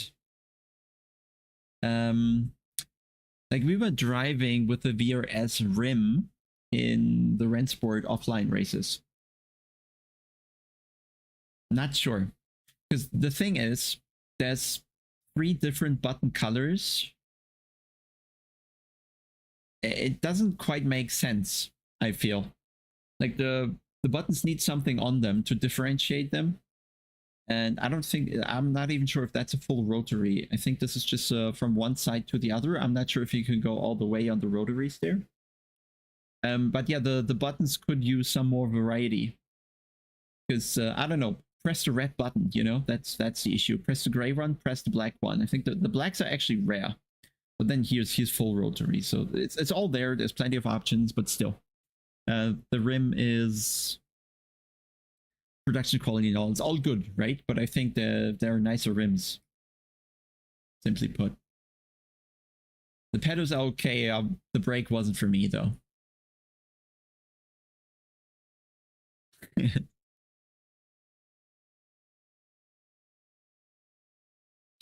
I think the brake is your most important piece of kit in any sim racing. I think in any game the brake is where it's at.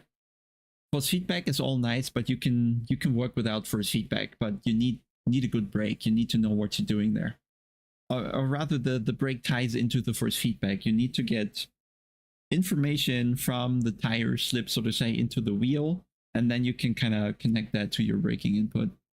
So thoughts on the new AMG wheel? Well, we looked at it yesterday, and we thought there were too many. They don't have proper pictures yet. Mercedes F1 sim racing wheel. On Etsy. Here. Where is it?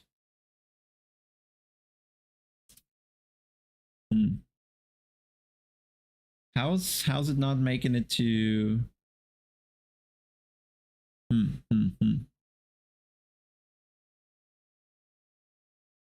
How do I? What's the search term? I don't want to go through Twitter again.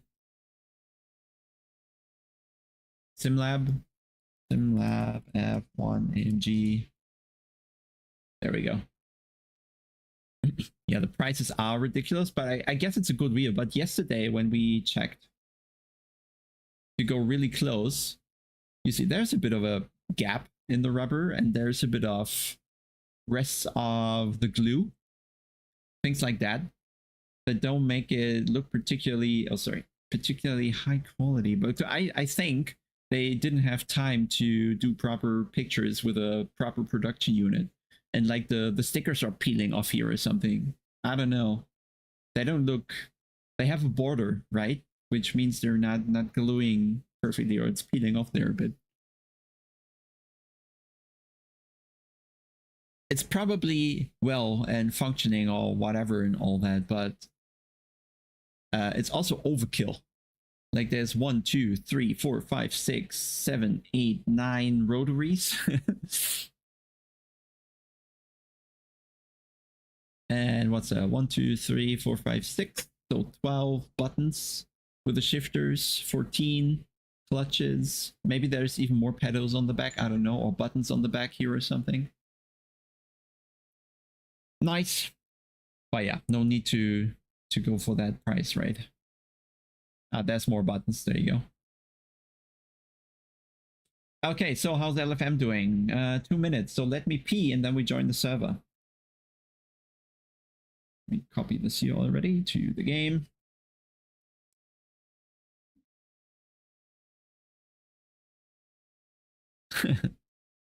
Well, they are WhatsApp partnered sponsor or whatever, right? So I guess that's where the WhatsApp logo comes from. Just want to call Toto.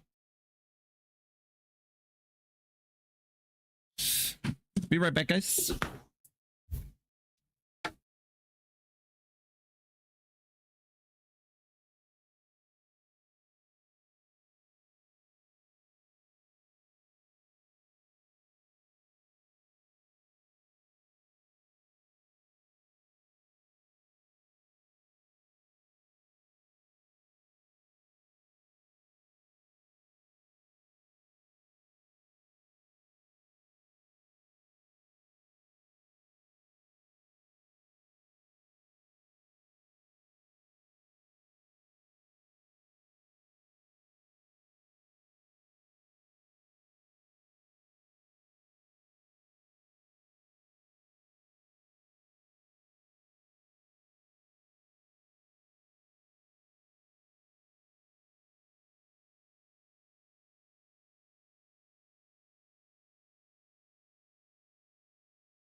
Oh, it's cold in this room. Very good. Komm her, komm her. Ihr Vorsicht, Master. Ja. Oh. She seems a bit hungry. Stop. Warte. Ja, so ist gut, Maus. So ist prima.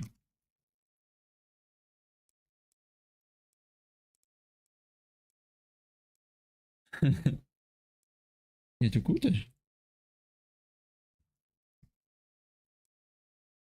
That's the server. Oh no, no, the Ford is back. Oh no. Oh no. The Ford is back. Yeah, huh? What do we do about the Ford?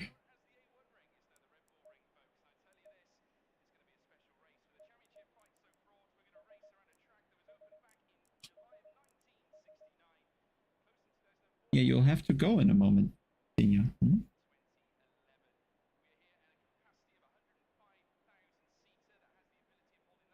The breed is, well, she's a mix, but one breed, the biggest in there is Podenco.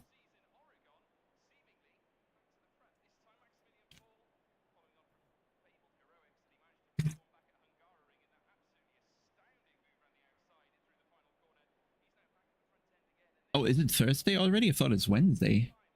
Pro Series tomorrow, no?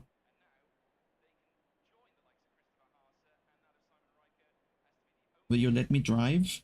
Hmm? Oh, yeah. He's gonna look forward to the barbecue because the neighbor's dog is gonna be out in the garden as well. Hopp, zieh runter. Runter, hopp. Fein. Super. Jetzt Platz machen. Hm? Nee?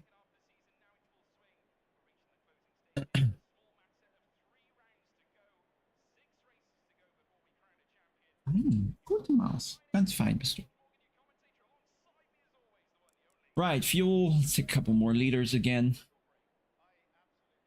Oh, the gloves. Don't forget about the gloves.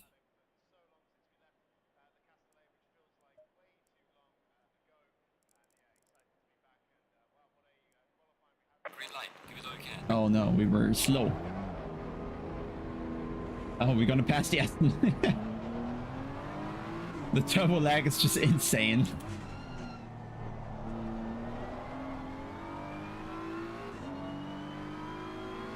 Maybe this time I get draft from the Ford. That would be really useful.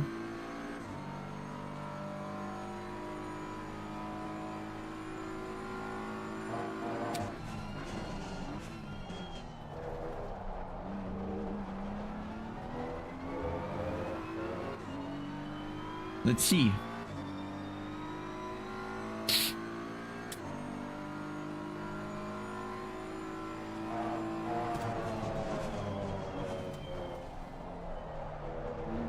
So this just went from chill race to super sweaty.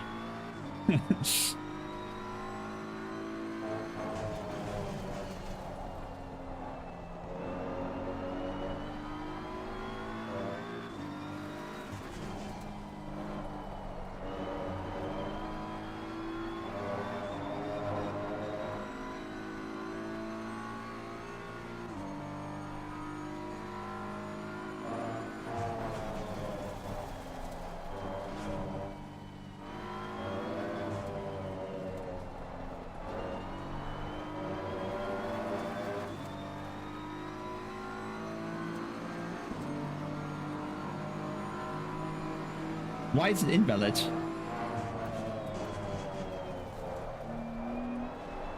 What happened? Where was I invalid?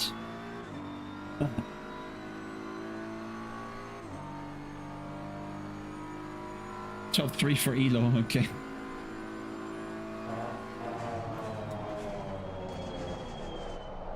Well, let's save the tire then a bit for the second lap.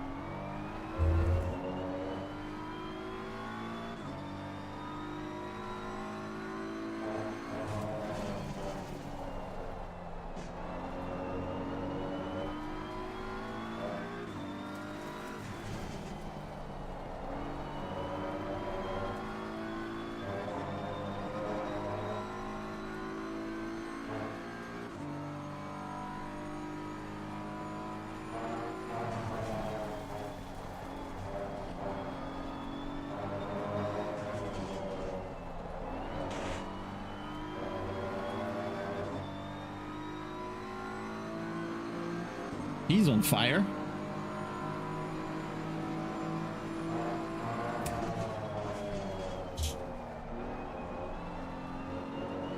Let's see. We have an answer, but he was invalid as well. Everybody's invalid.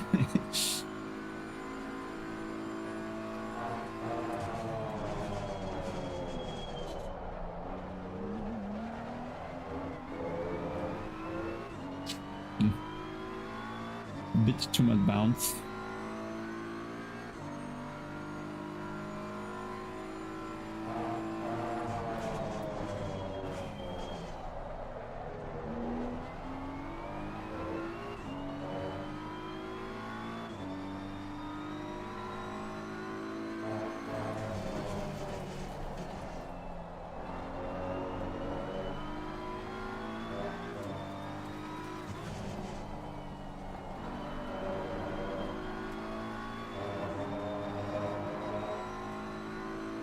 Did I complain yet how fast the Ford is?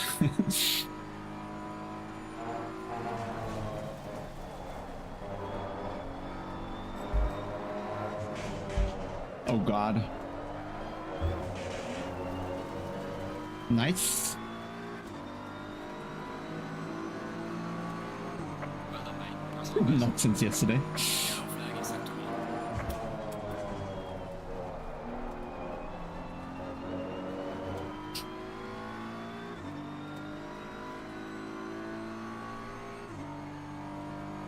Yeah, nice full lock slide. Slow car. Nice tire temps.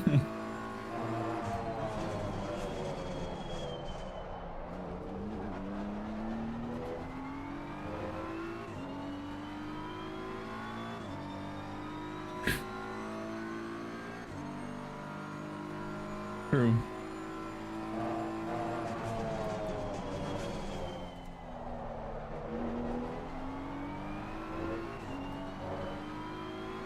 certainly wouldn't have happened with TC.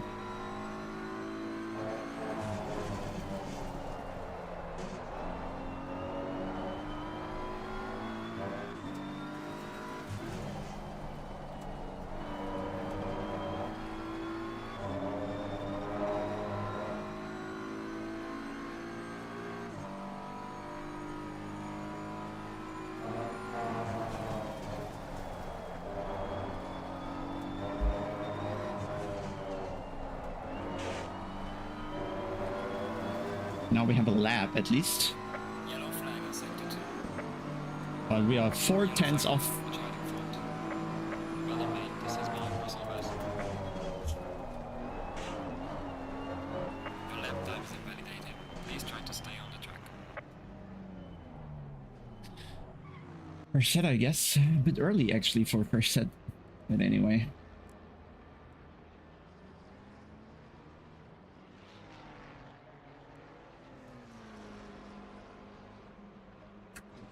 Well, there's more time, no worries. There is more time.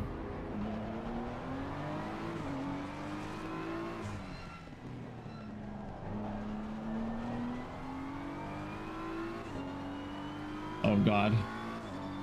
Look how he pulled.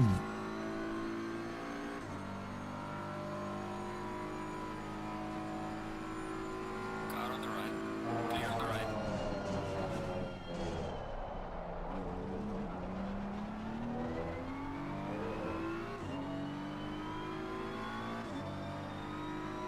Yellow flag ahead. Watch out.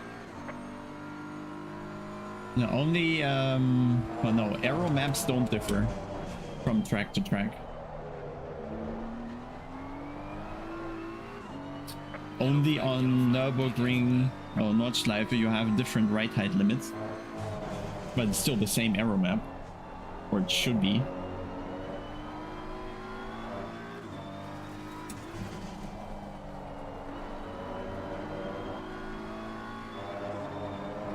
So you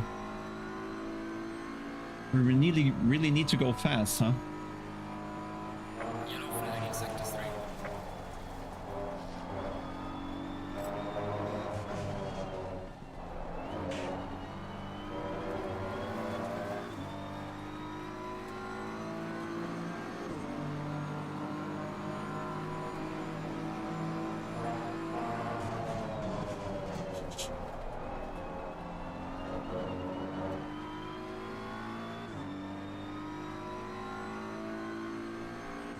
Why is he ruining his qualifying? It makes no sense.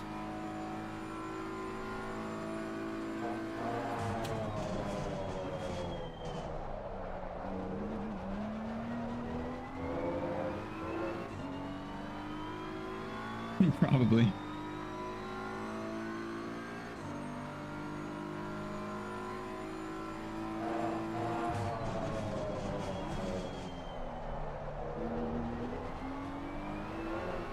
I would say there's no corner without trail braking, really.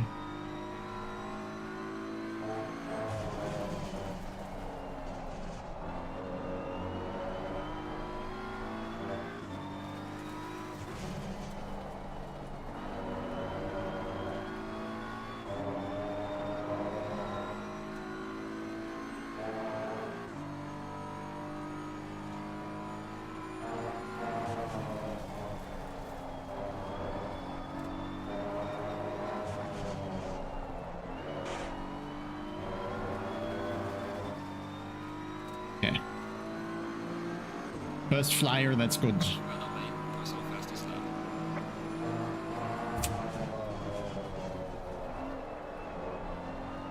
Oh wow, what a lucky slide. Not faster though. Needed to keep the speed up to not clip the inside sausage.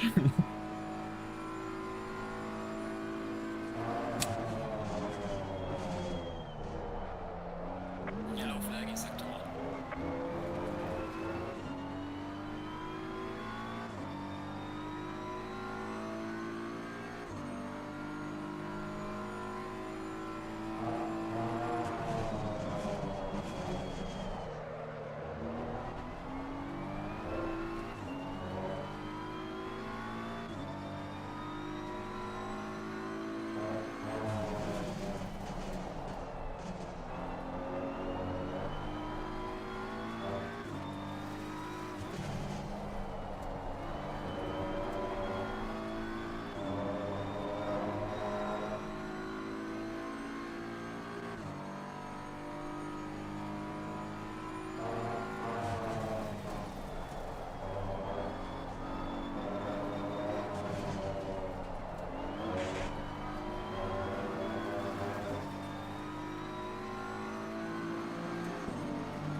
Ah, slow car. limiter.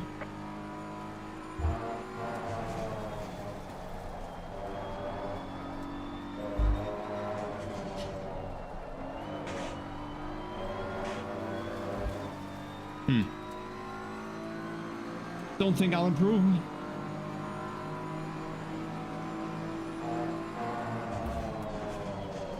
Nope. We get another. We just get one more lap, and then it's not gonna be fast. So, oops. Gonna hope the Honda doesn't pass. But yeah, typical underbought cars around.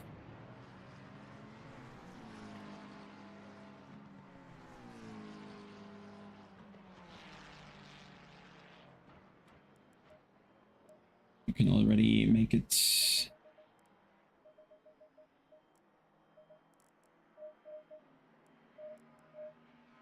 Race ready.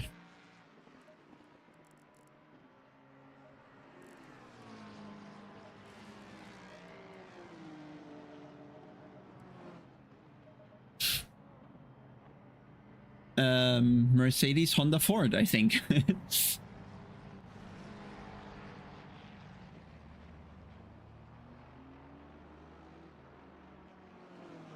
Well, you're also comparing an F1 car with a GT3 car.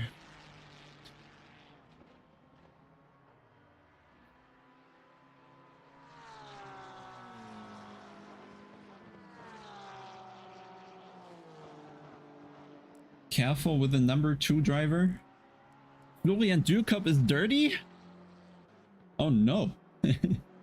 You sure?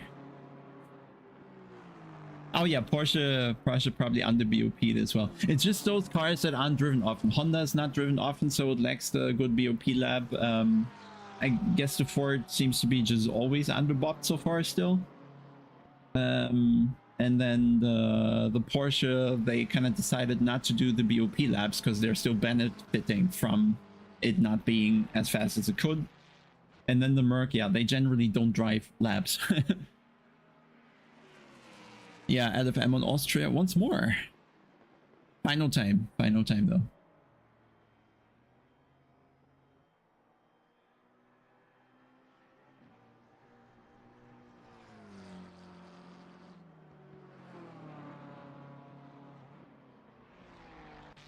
Looks like we're keeping P2.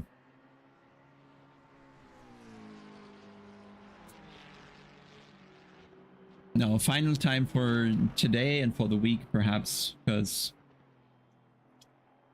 tomorrow, I think, what's the day even, man? Oh, it's Thursday. Yeah, tomorrow evening we have qualifying in SRO, and on Saturday we have the race, so this should be the final one. I'll quickly pee, I think.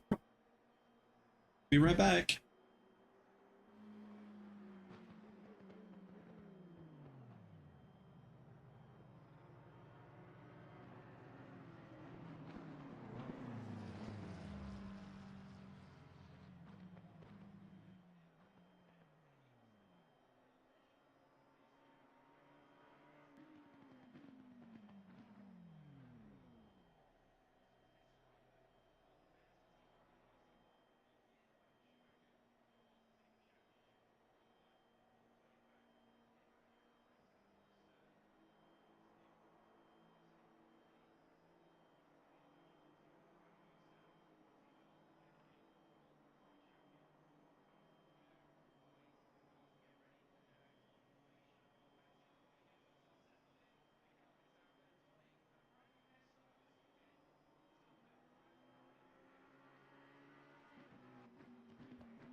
Yeah, I can copy paste, yeah.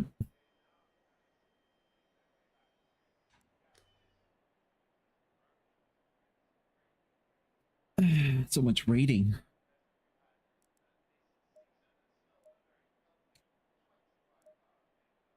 So I'm thinking to change something on the set, but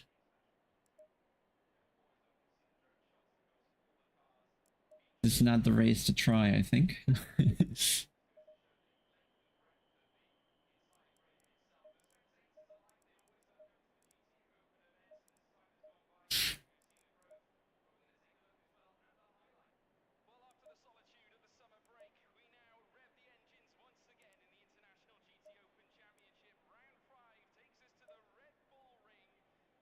yeah, we'll try to stick with the Ford. I think that's the main challenge.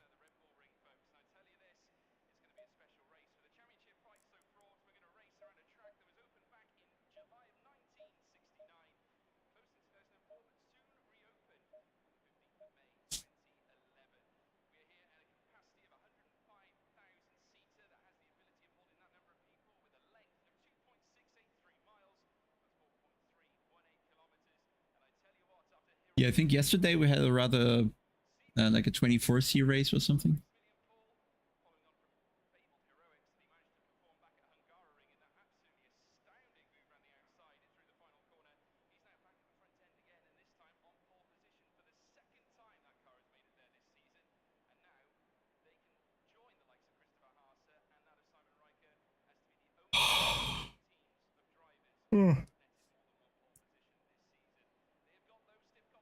We somehow need to get a quick pass on the Ford, because I think once it's ahead, it's just gonna be gone. It just seems to be a bit clear. 30 seconds.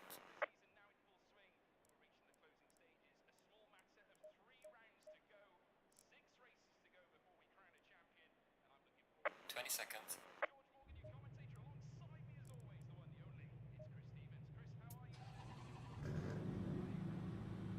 Yeah, just send it. Take the off track. Nah, not keen. Not keen on dying. Go in single file.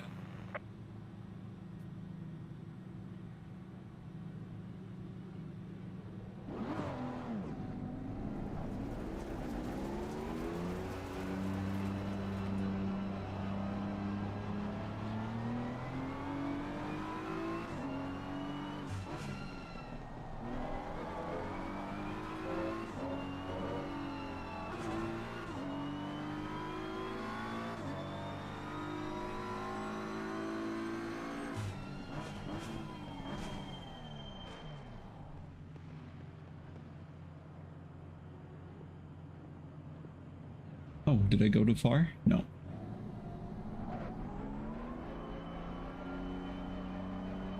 Send turn 2.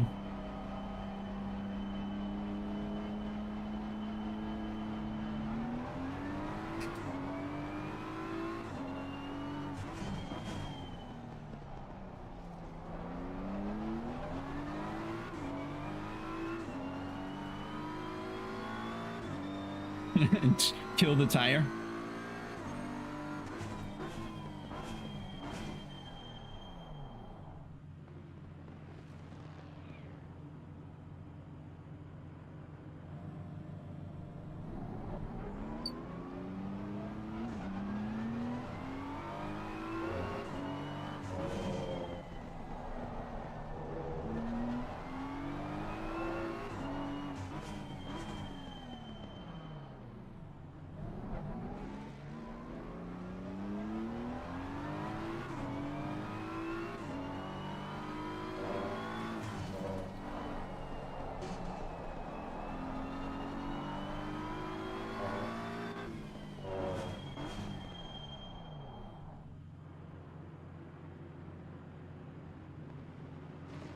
Yeah, I'll try to remember.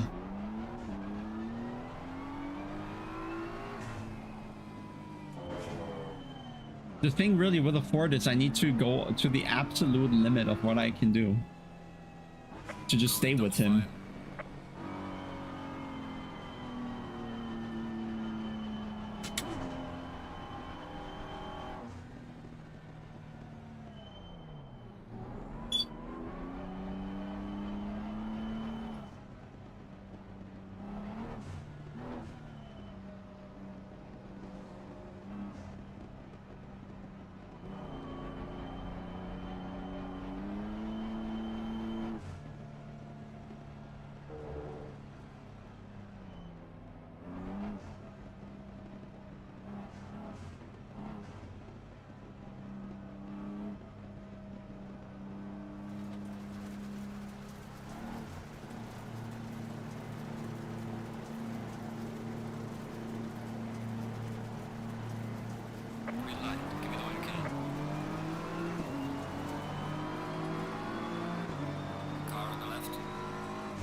That had to happen.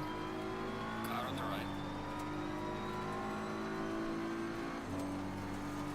3 wide. Clear on the right. All clear.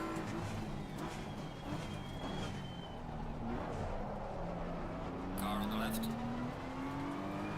Clear on the left. Car Nice on the left. warping.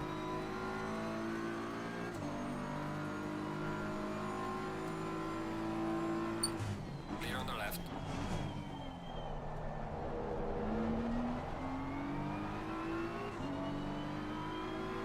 Well, Ford is gone with that. The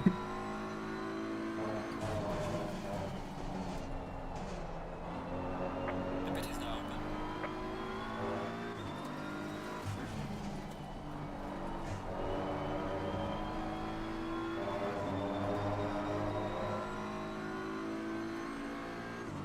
The thing with the brake boost is that you're likely out of position when you adjust it to the speed. It just takes a moment too long, and then you need to practice that ahead of time, and I didn't have time to practice it.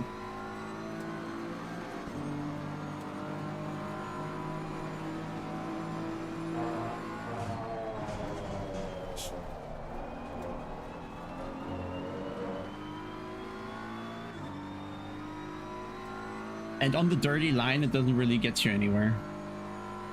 Back to limited. And I mean, my start wasn't bad. I was alongside.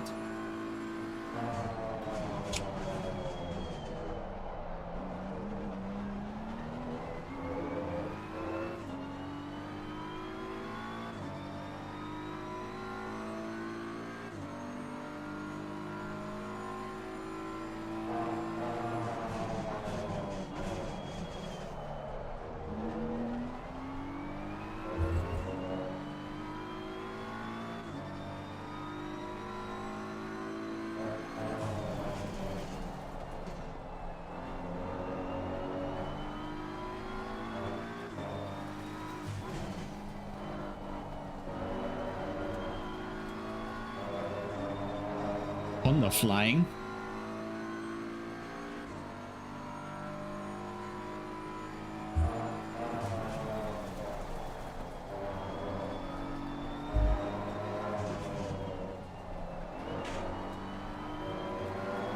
Honda sliding. Well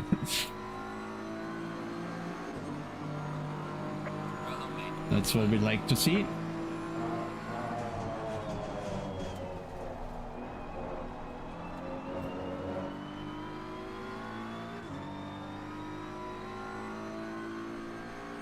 Damn, slipstream is so dead here.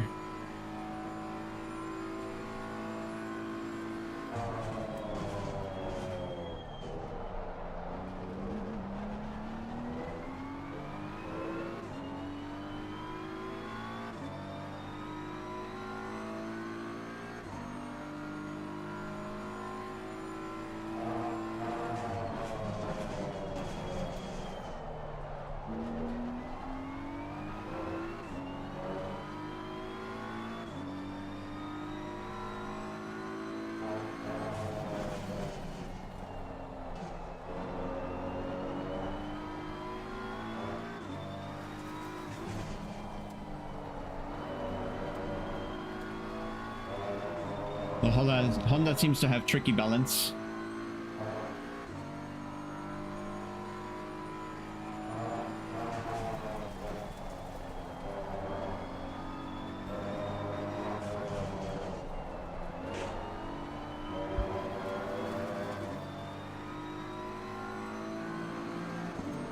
Losing time to the car.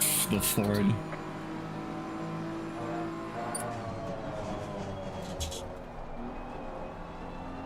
Ah. He takes the off track to stay ahead. How am I not gaining?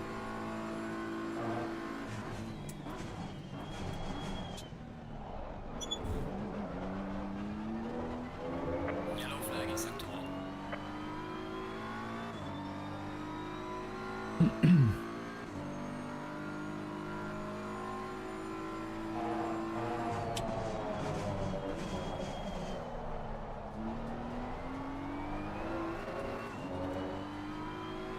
So it's gonna come down to an undercut, I think.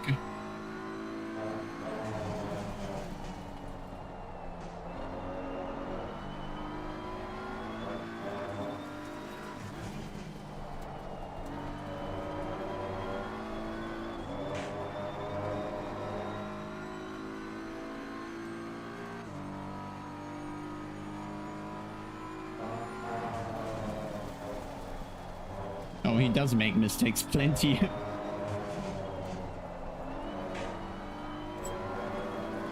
Well, his tires sure be gone in a couple laps.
I have no clue how the Honda can carry speed with that line.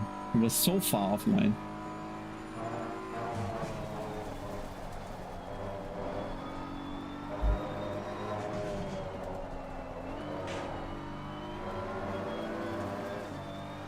Warning for exceeding track limits. Where?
Nice understeer.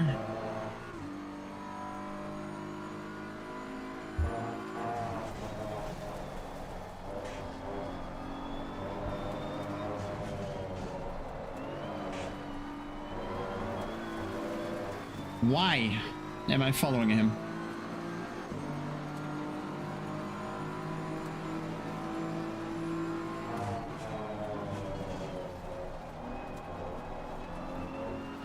That's an off track. Oh. Could have been.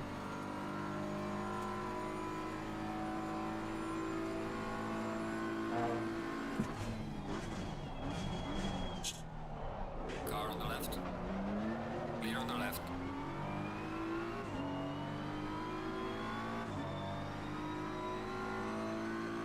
Yeah, just too tight to accelerate.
I can't really get any closer than that.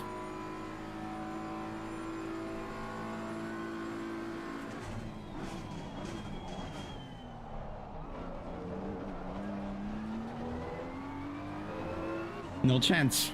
Just no chance. I need to, like, brake too late and then block pass him.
I just can't see the track. Another thing why people driving on the bonnet have an advantage. They just see better when behind someone.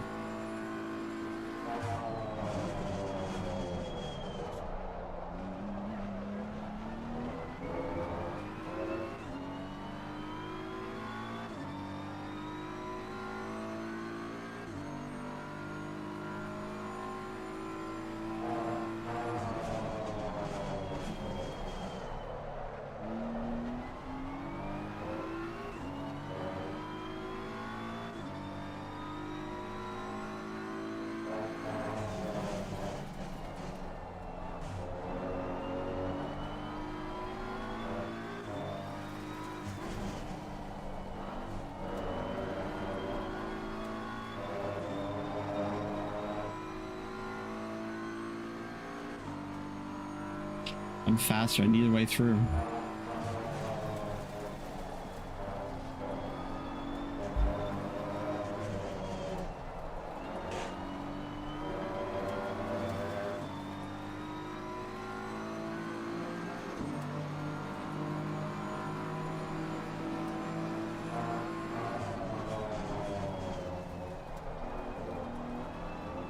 I just can't go on throttle. I need to go earlier on power to have any chance on the straight, but I just can't. The car just stops.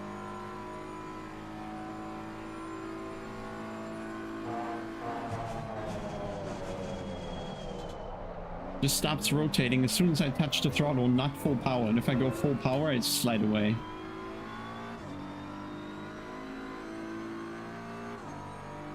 Not good.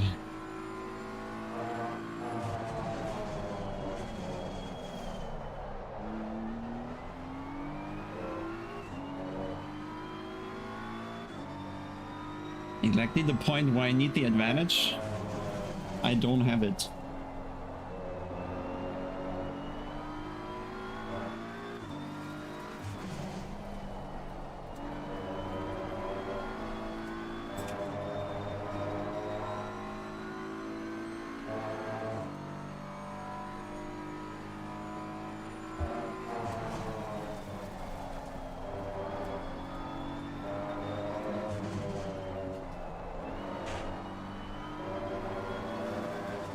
We're getting slower. Falling behind the car in front in sector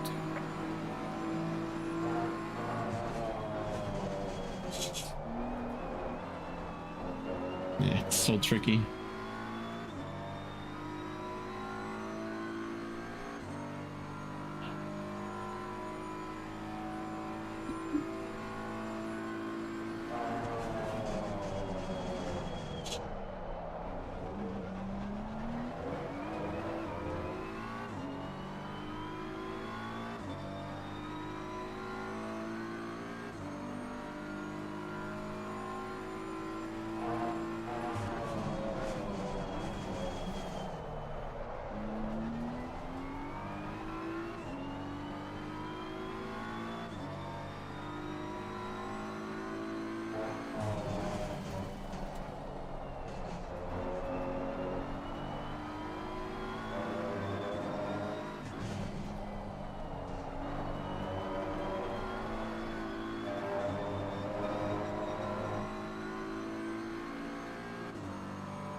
stupid curb, man.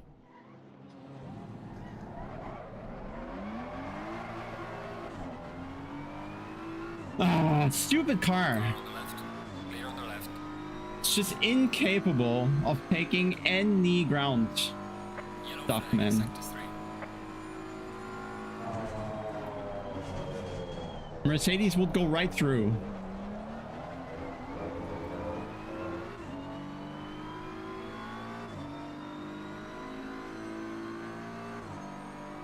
I just wanted a side by side. Didn't want to pass.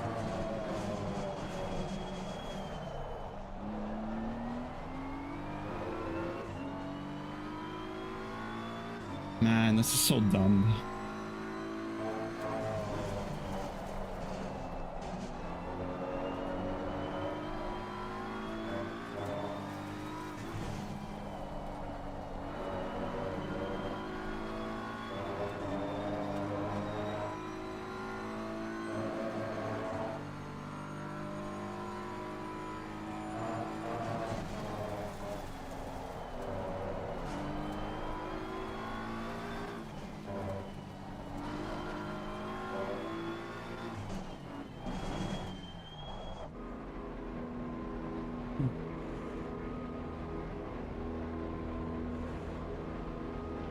Ja, aber das sind doch ganz andere Curbs. Es geht ja um die Wurst da innen, Marvin.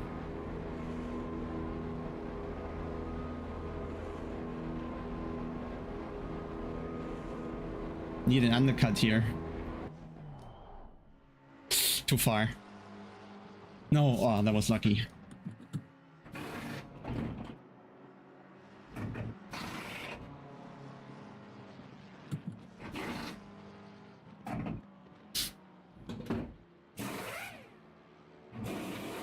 Yeah. Yeah, it's weird. All cars with the same ride height, some can take it, some don't.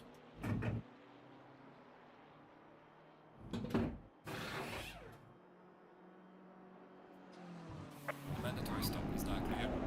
Yeah, the tires were way too much here. If you don't change, you're losing a second per lap.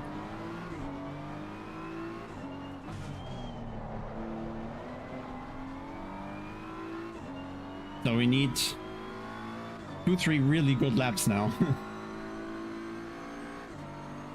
to get past a few cars again and then maybe catch back P3.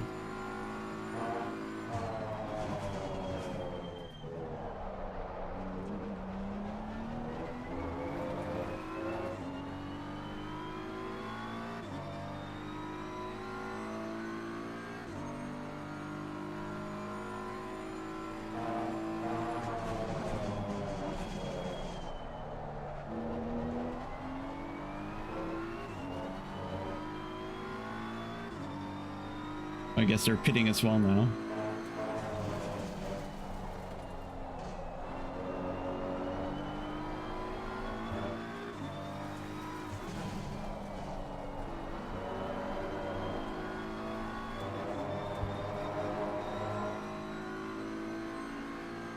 It's not good to push that much on the new tire, but we need to.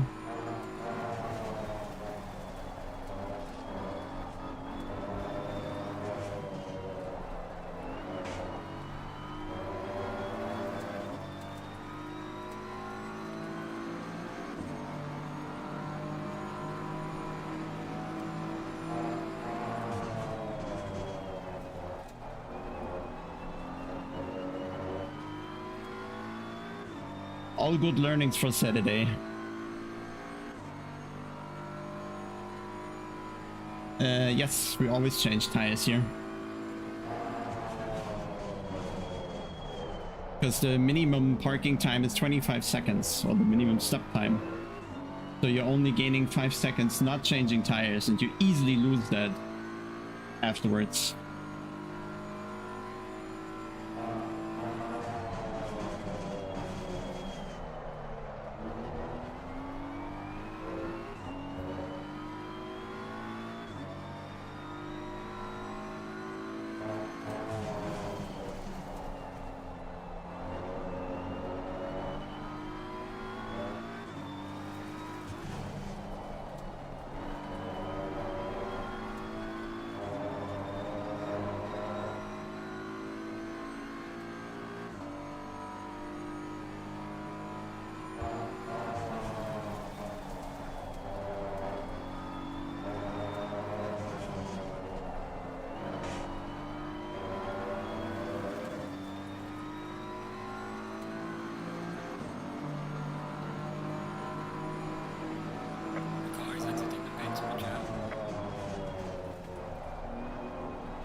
Already gained on Gumball.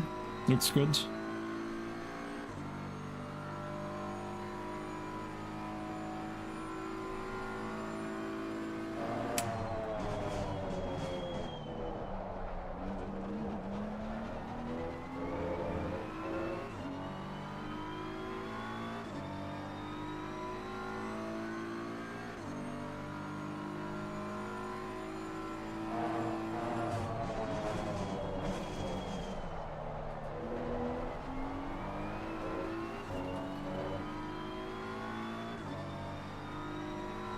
We're halfway through, not over yet.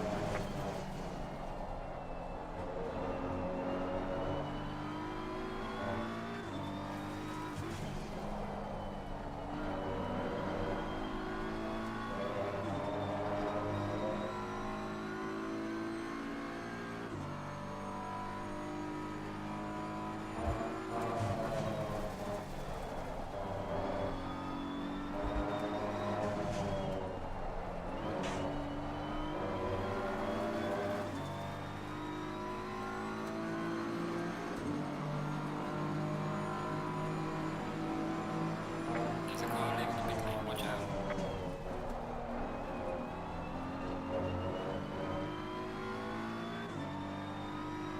Car on the right. Clear on the right. This looks good to be P4 again, and then maybe we can catch Gumball here.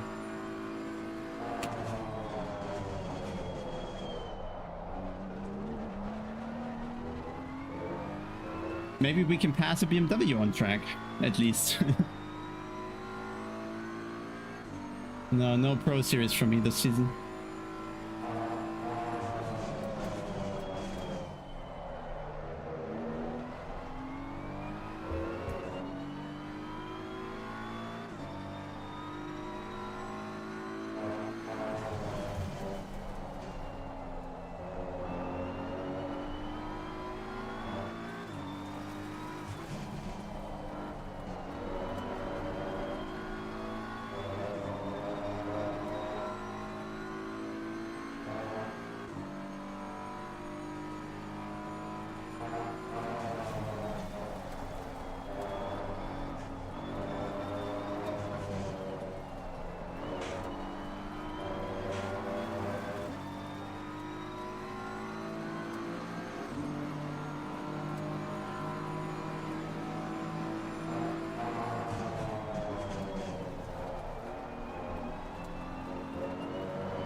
Oh, Lowell's not even far away, but he was too fast, I think. But if Gumball has Slipstream and can maybe fight him, then we might have a chance here.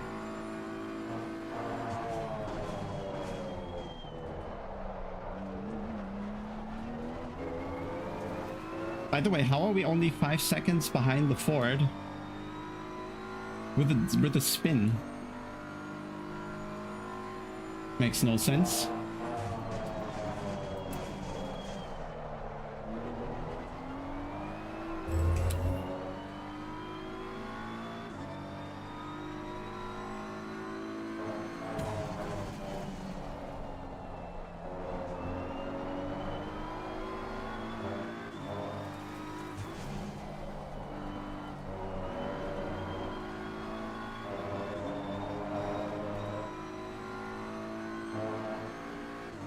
Yeah.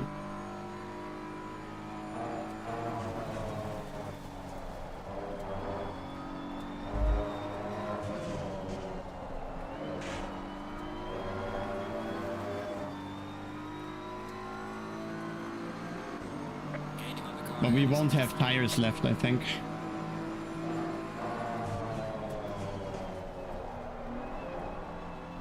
I think with Gumball we're very similar on tires. But the others now, 2-3 laps newer rubbers is gonna be noticeable.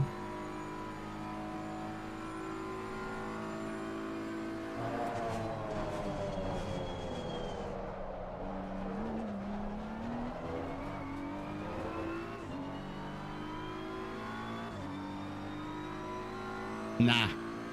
Undercuts maybe half a second a lap. Not 10.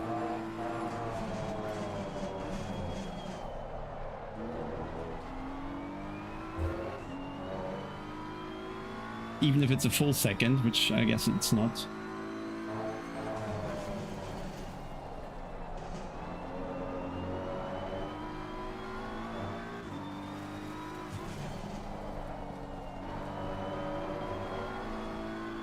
A podium's still possible. I guess the Honda only if he does major mistakes, which he now doesn't have to do, because he know he has a gap.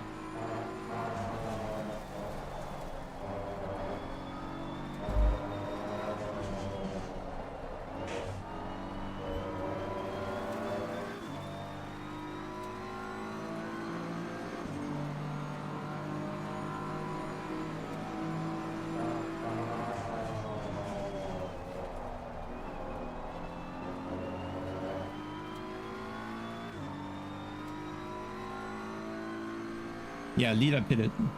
Oh no, the leader not. No.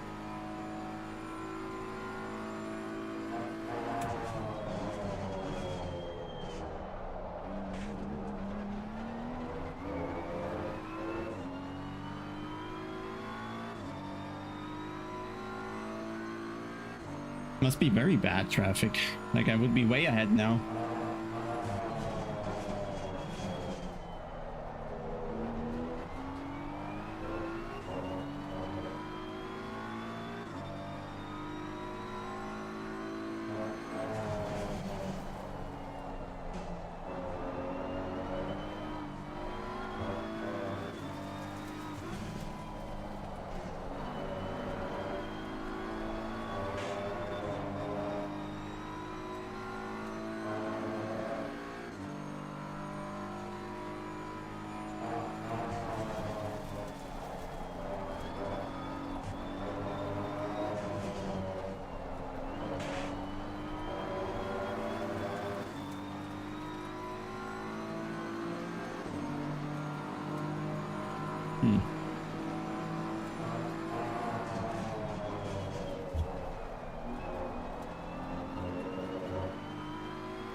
Damn it, race is not long enough.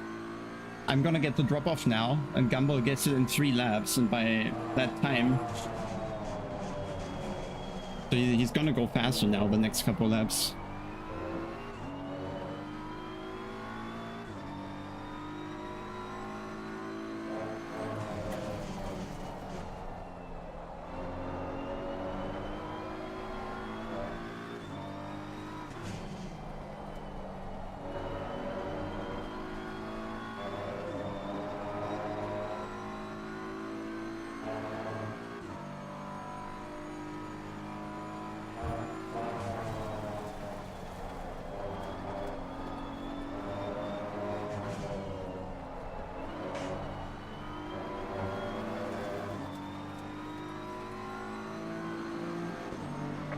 Yeah. Shit.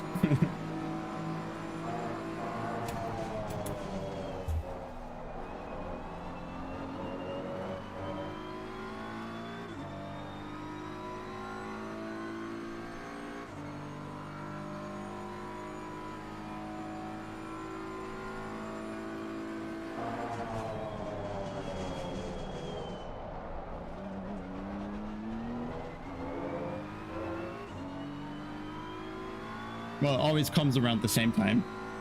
Always a couple laps, and when he pitted 3 laps later, I'm getting it 3 laps earlier than him.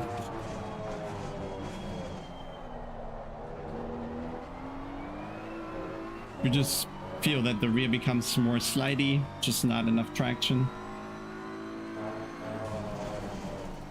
And ultimately your lap time becomes slower.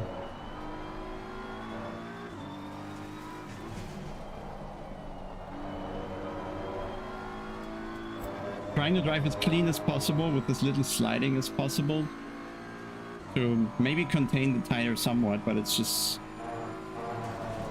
very tricky in such a short distance to get yourself in a advantage in terms of tire wear. It's just very, very tricky.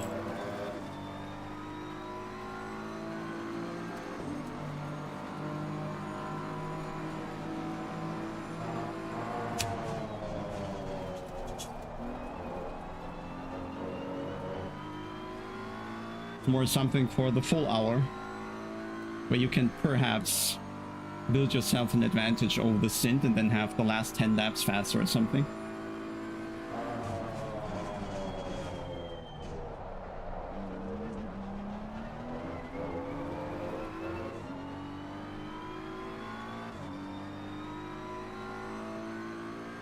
iRacing? Oh, I don't.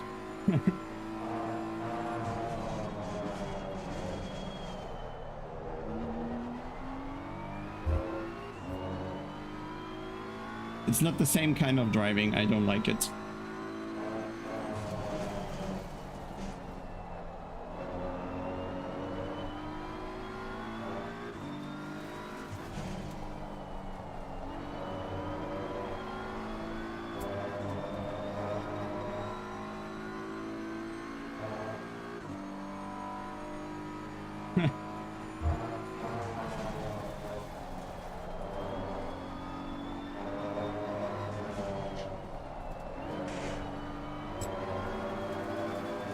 No, the driving style is...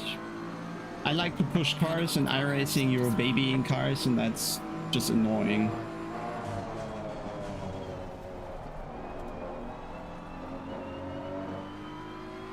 I like to play with the limit, and iRacing you just have to stay just about under it.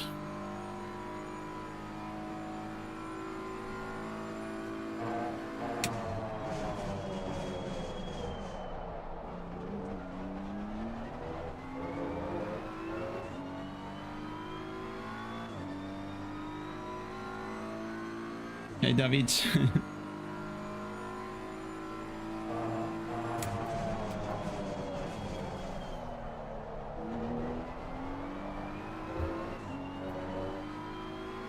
Okay, now the drop-off is coming right now. Now really start to feel it.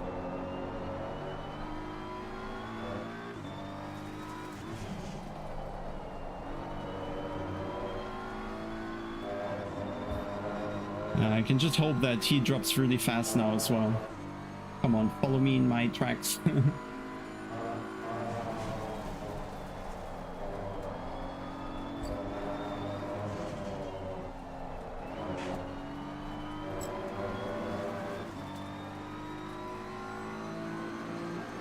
Yeah, I just can't do the lap times.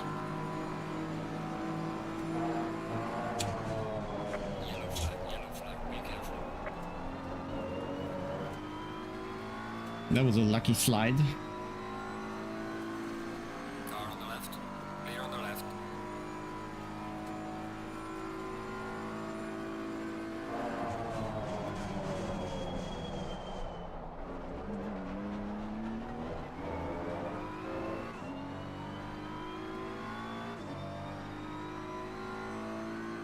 Oh, what happened? Did he get collected?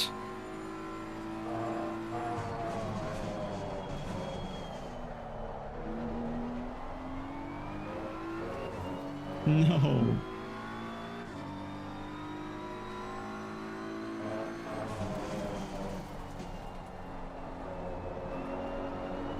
I didn't even notice.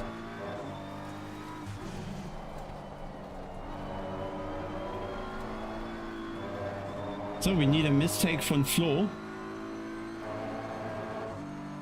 and Gumball to have tire drop off.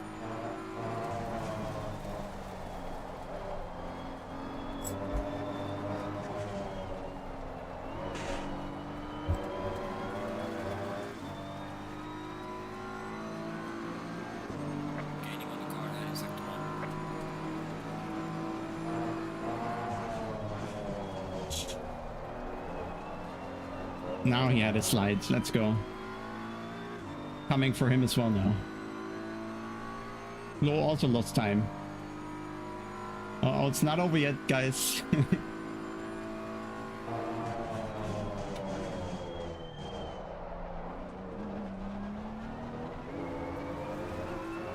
Traction gone. And more lap cars coming. Could play in our favor.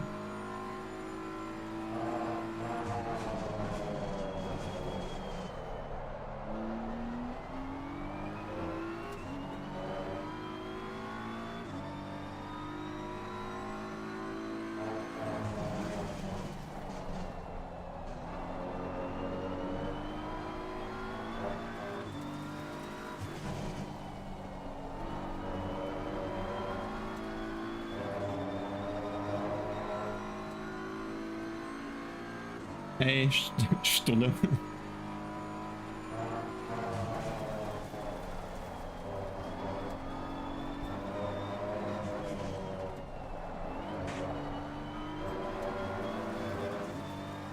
We're gaining. Ever so small. Oh, that's helping.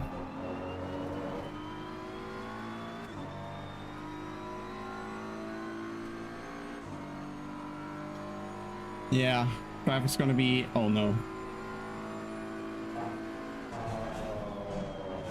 Oh, thank you, mate. Legend.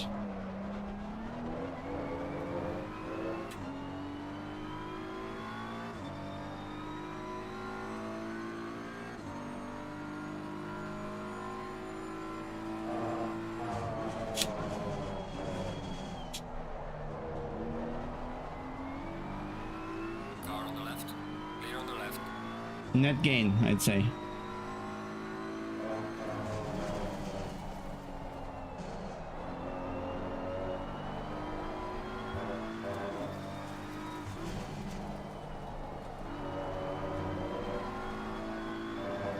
Man, but the others really need to struggle now. It's just 4 laps.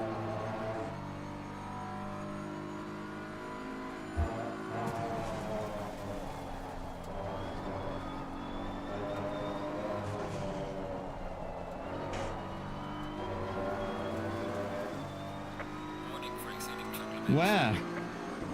Gaining on the car heading sector 1.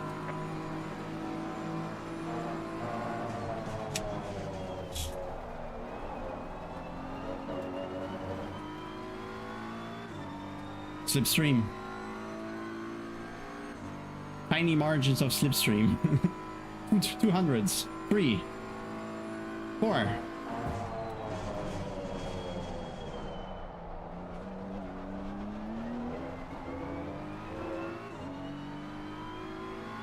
More slipstream.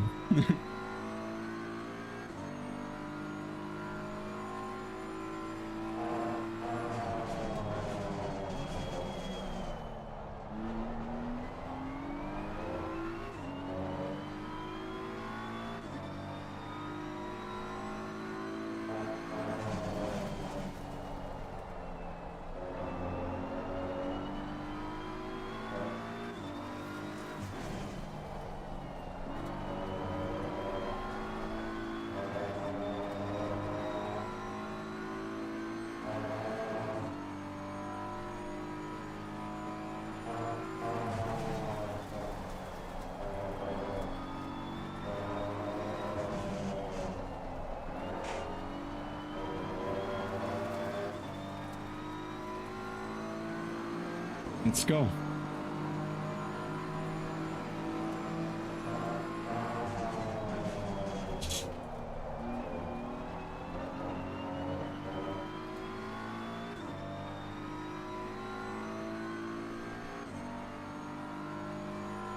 I don't know, Ford got collected by traffic, I think.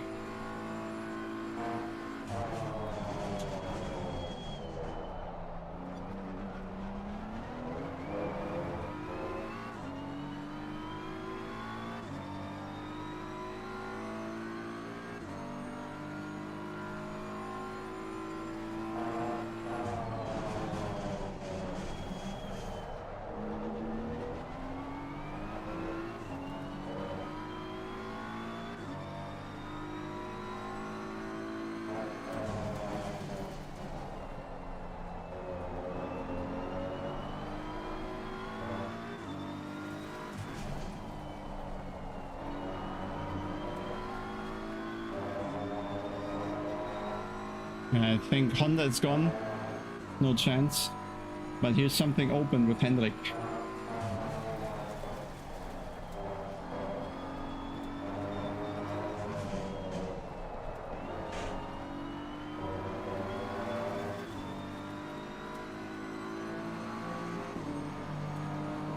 Might be 3 laps if we're lucky.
into the last lap now.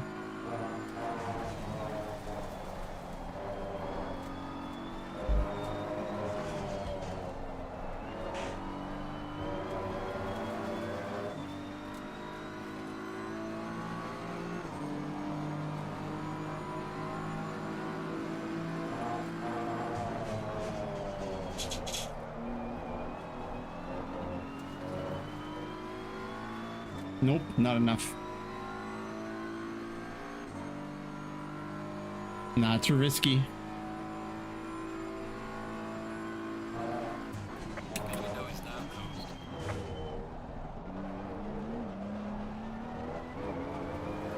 Nah, I missed my braking. Screw it.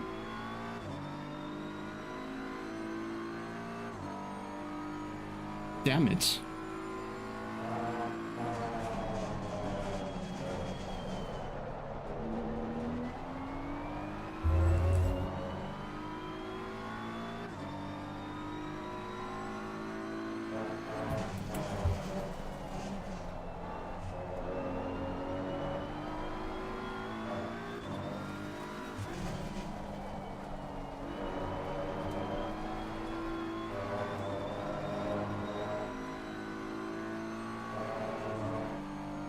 Nope, not happening.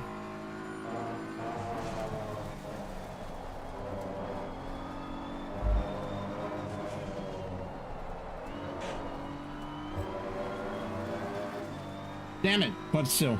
Leader has finished the race. Excellent job, mate. P3. After a spin, we can take that. Safely. But damn it. Without the spin?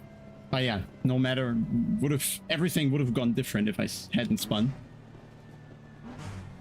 just take him. It's not like I choose that. Too tricky to follow with all the tires. And with just one track cut left, wouldn't take it at the start of the lap, would just mean you're gonna risk getting a drive-through in the last two corners or something. Ah. Damn. Show me the tires.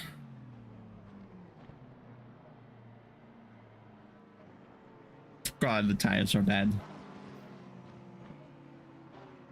Lost a full millimeter.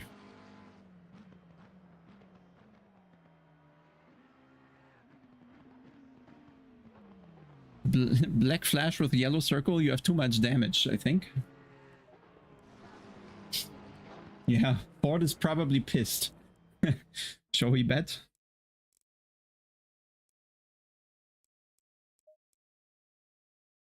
Ah, man, this is so stupid. Please, if I go to replay, just ignore whatever the server is doing.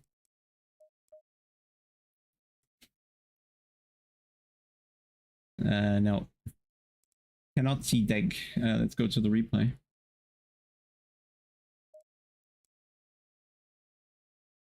Yeah, it's this, I think.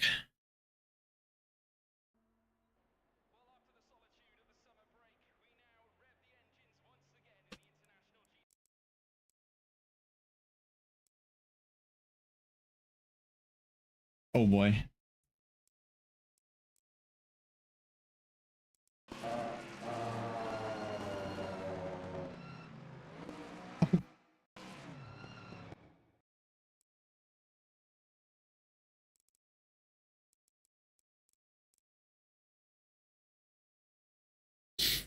P35.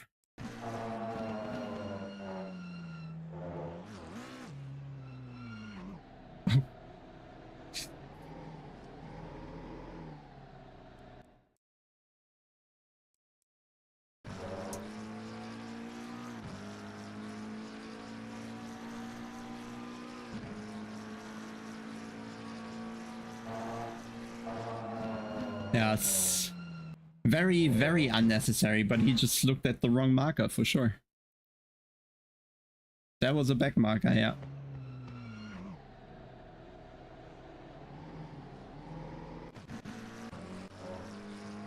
Yeah, I guess they were fighting here.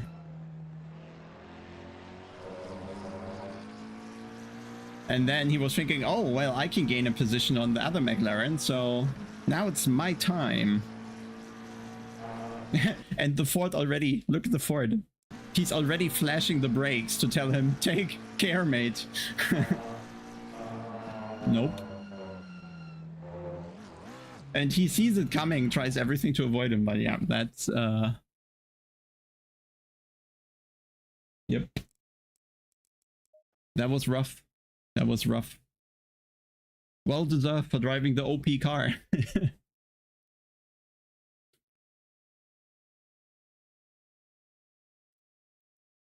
That's what you get.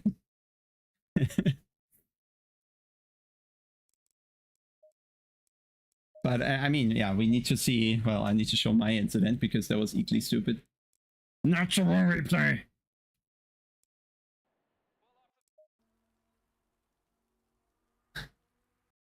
That's also something, like when you first press the button, it never works. If you go to the menu, you press it, it doesn't work most of the time. But yeah, see my heroic passing attempt.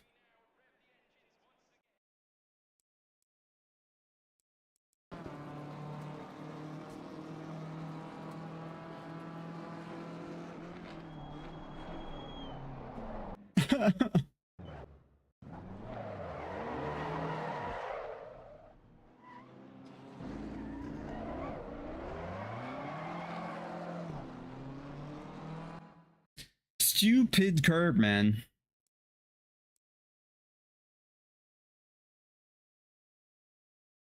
But yeah, it is high. It is high. And I hit it right at the highest point. Yep, that's a proper jump. Can't blame the game for that.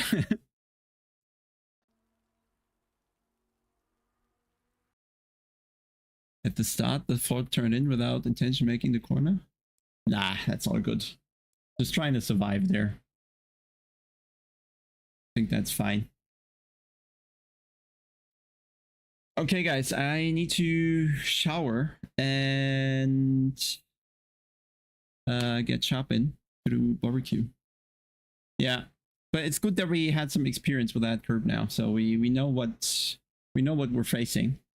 So that was useful practice, those LFM races. Thanks for tuning in, guys. I guess that was exciting at the end, at least. Yeah, I mean, different people do different choices, but the plan in T1 is just always to survive, and he made sure we would do that, so it's fine. I think that's fine. I don't think we need to be. I mean, I'll look at it, okay, but I don't think there's anything to worry about or so. Let's load it up 1 second. 1 sec. Come on, game, be faster. There we go.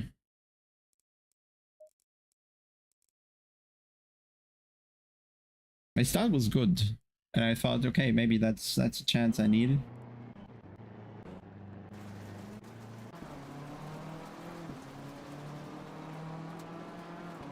I'm giving him way too much space. Nah. He just... And he was smart to go wide because I hit the curb again, so... I forgot that I hit it here in lap 1.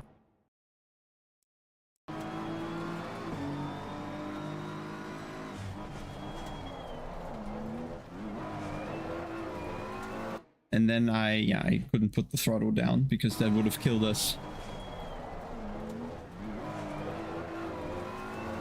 Imagine he wouldn't have gone wide. We would both be dead. Look.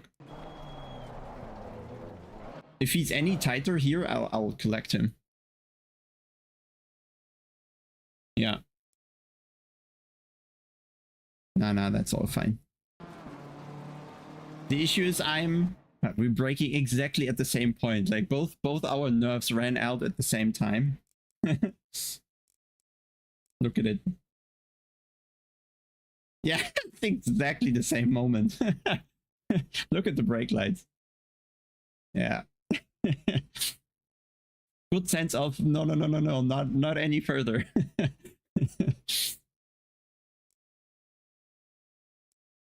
That's the latest that will work.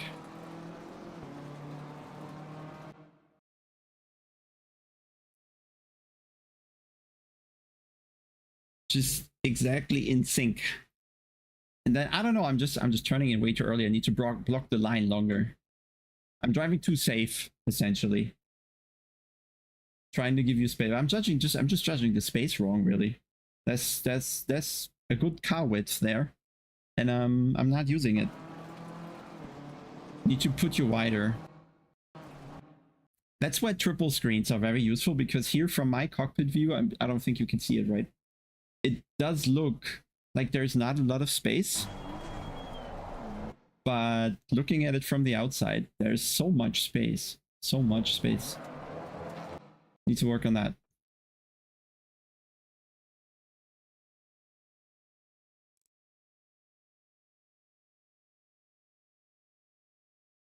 Nah. Nah, it's all good. It's all good. Just taking safety there. If he makes it tight, we both die and collect the entire field, so I don't think you can blame anyone for taking a wide line there. Just makes sense. What's the smartest choice there?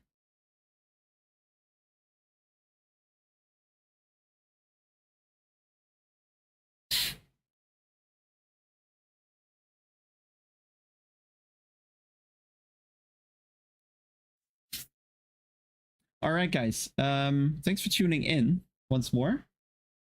I'll try to do more streams, but it's going to be a case-by-case decision to do that. Needs to make sense somewhat. And these races did with with the SRO race on the horizon.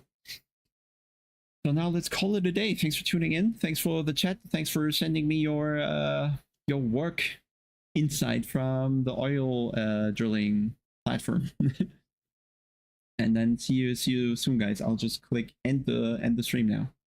Have a nice afternoon, evening, and we'll see you on Saturday for SRO if you want to tune in. See more curb bouncing. Bye, guys.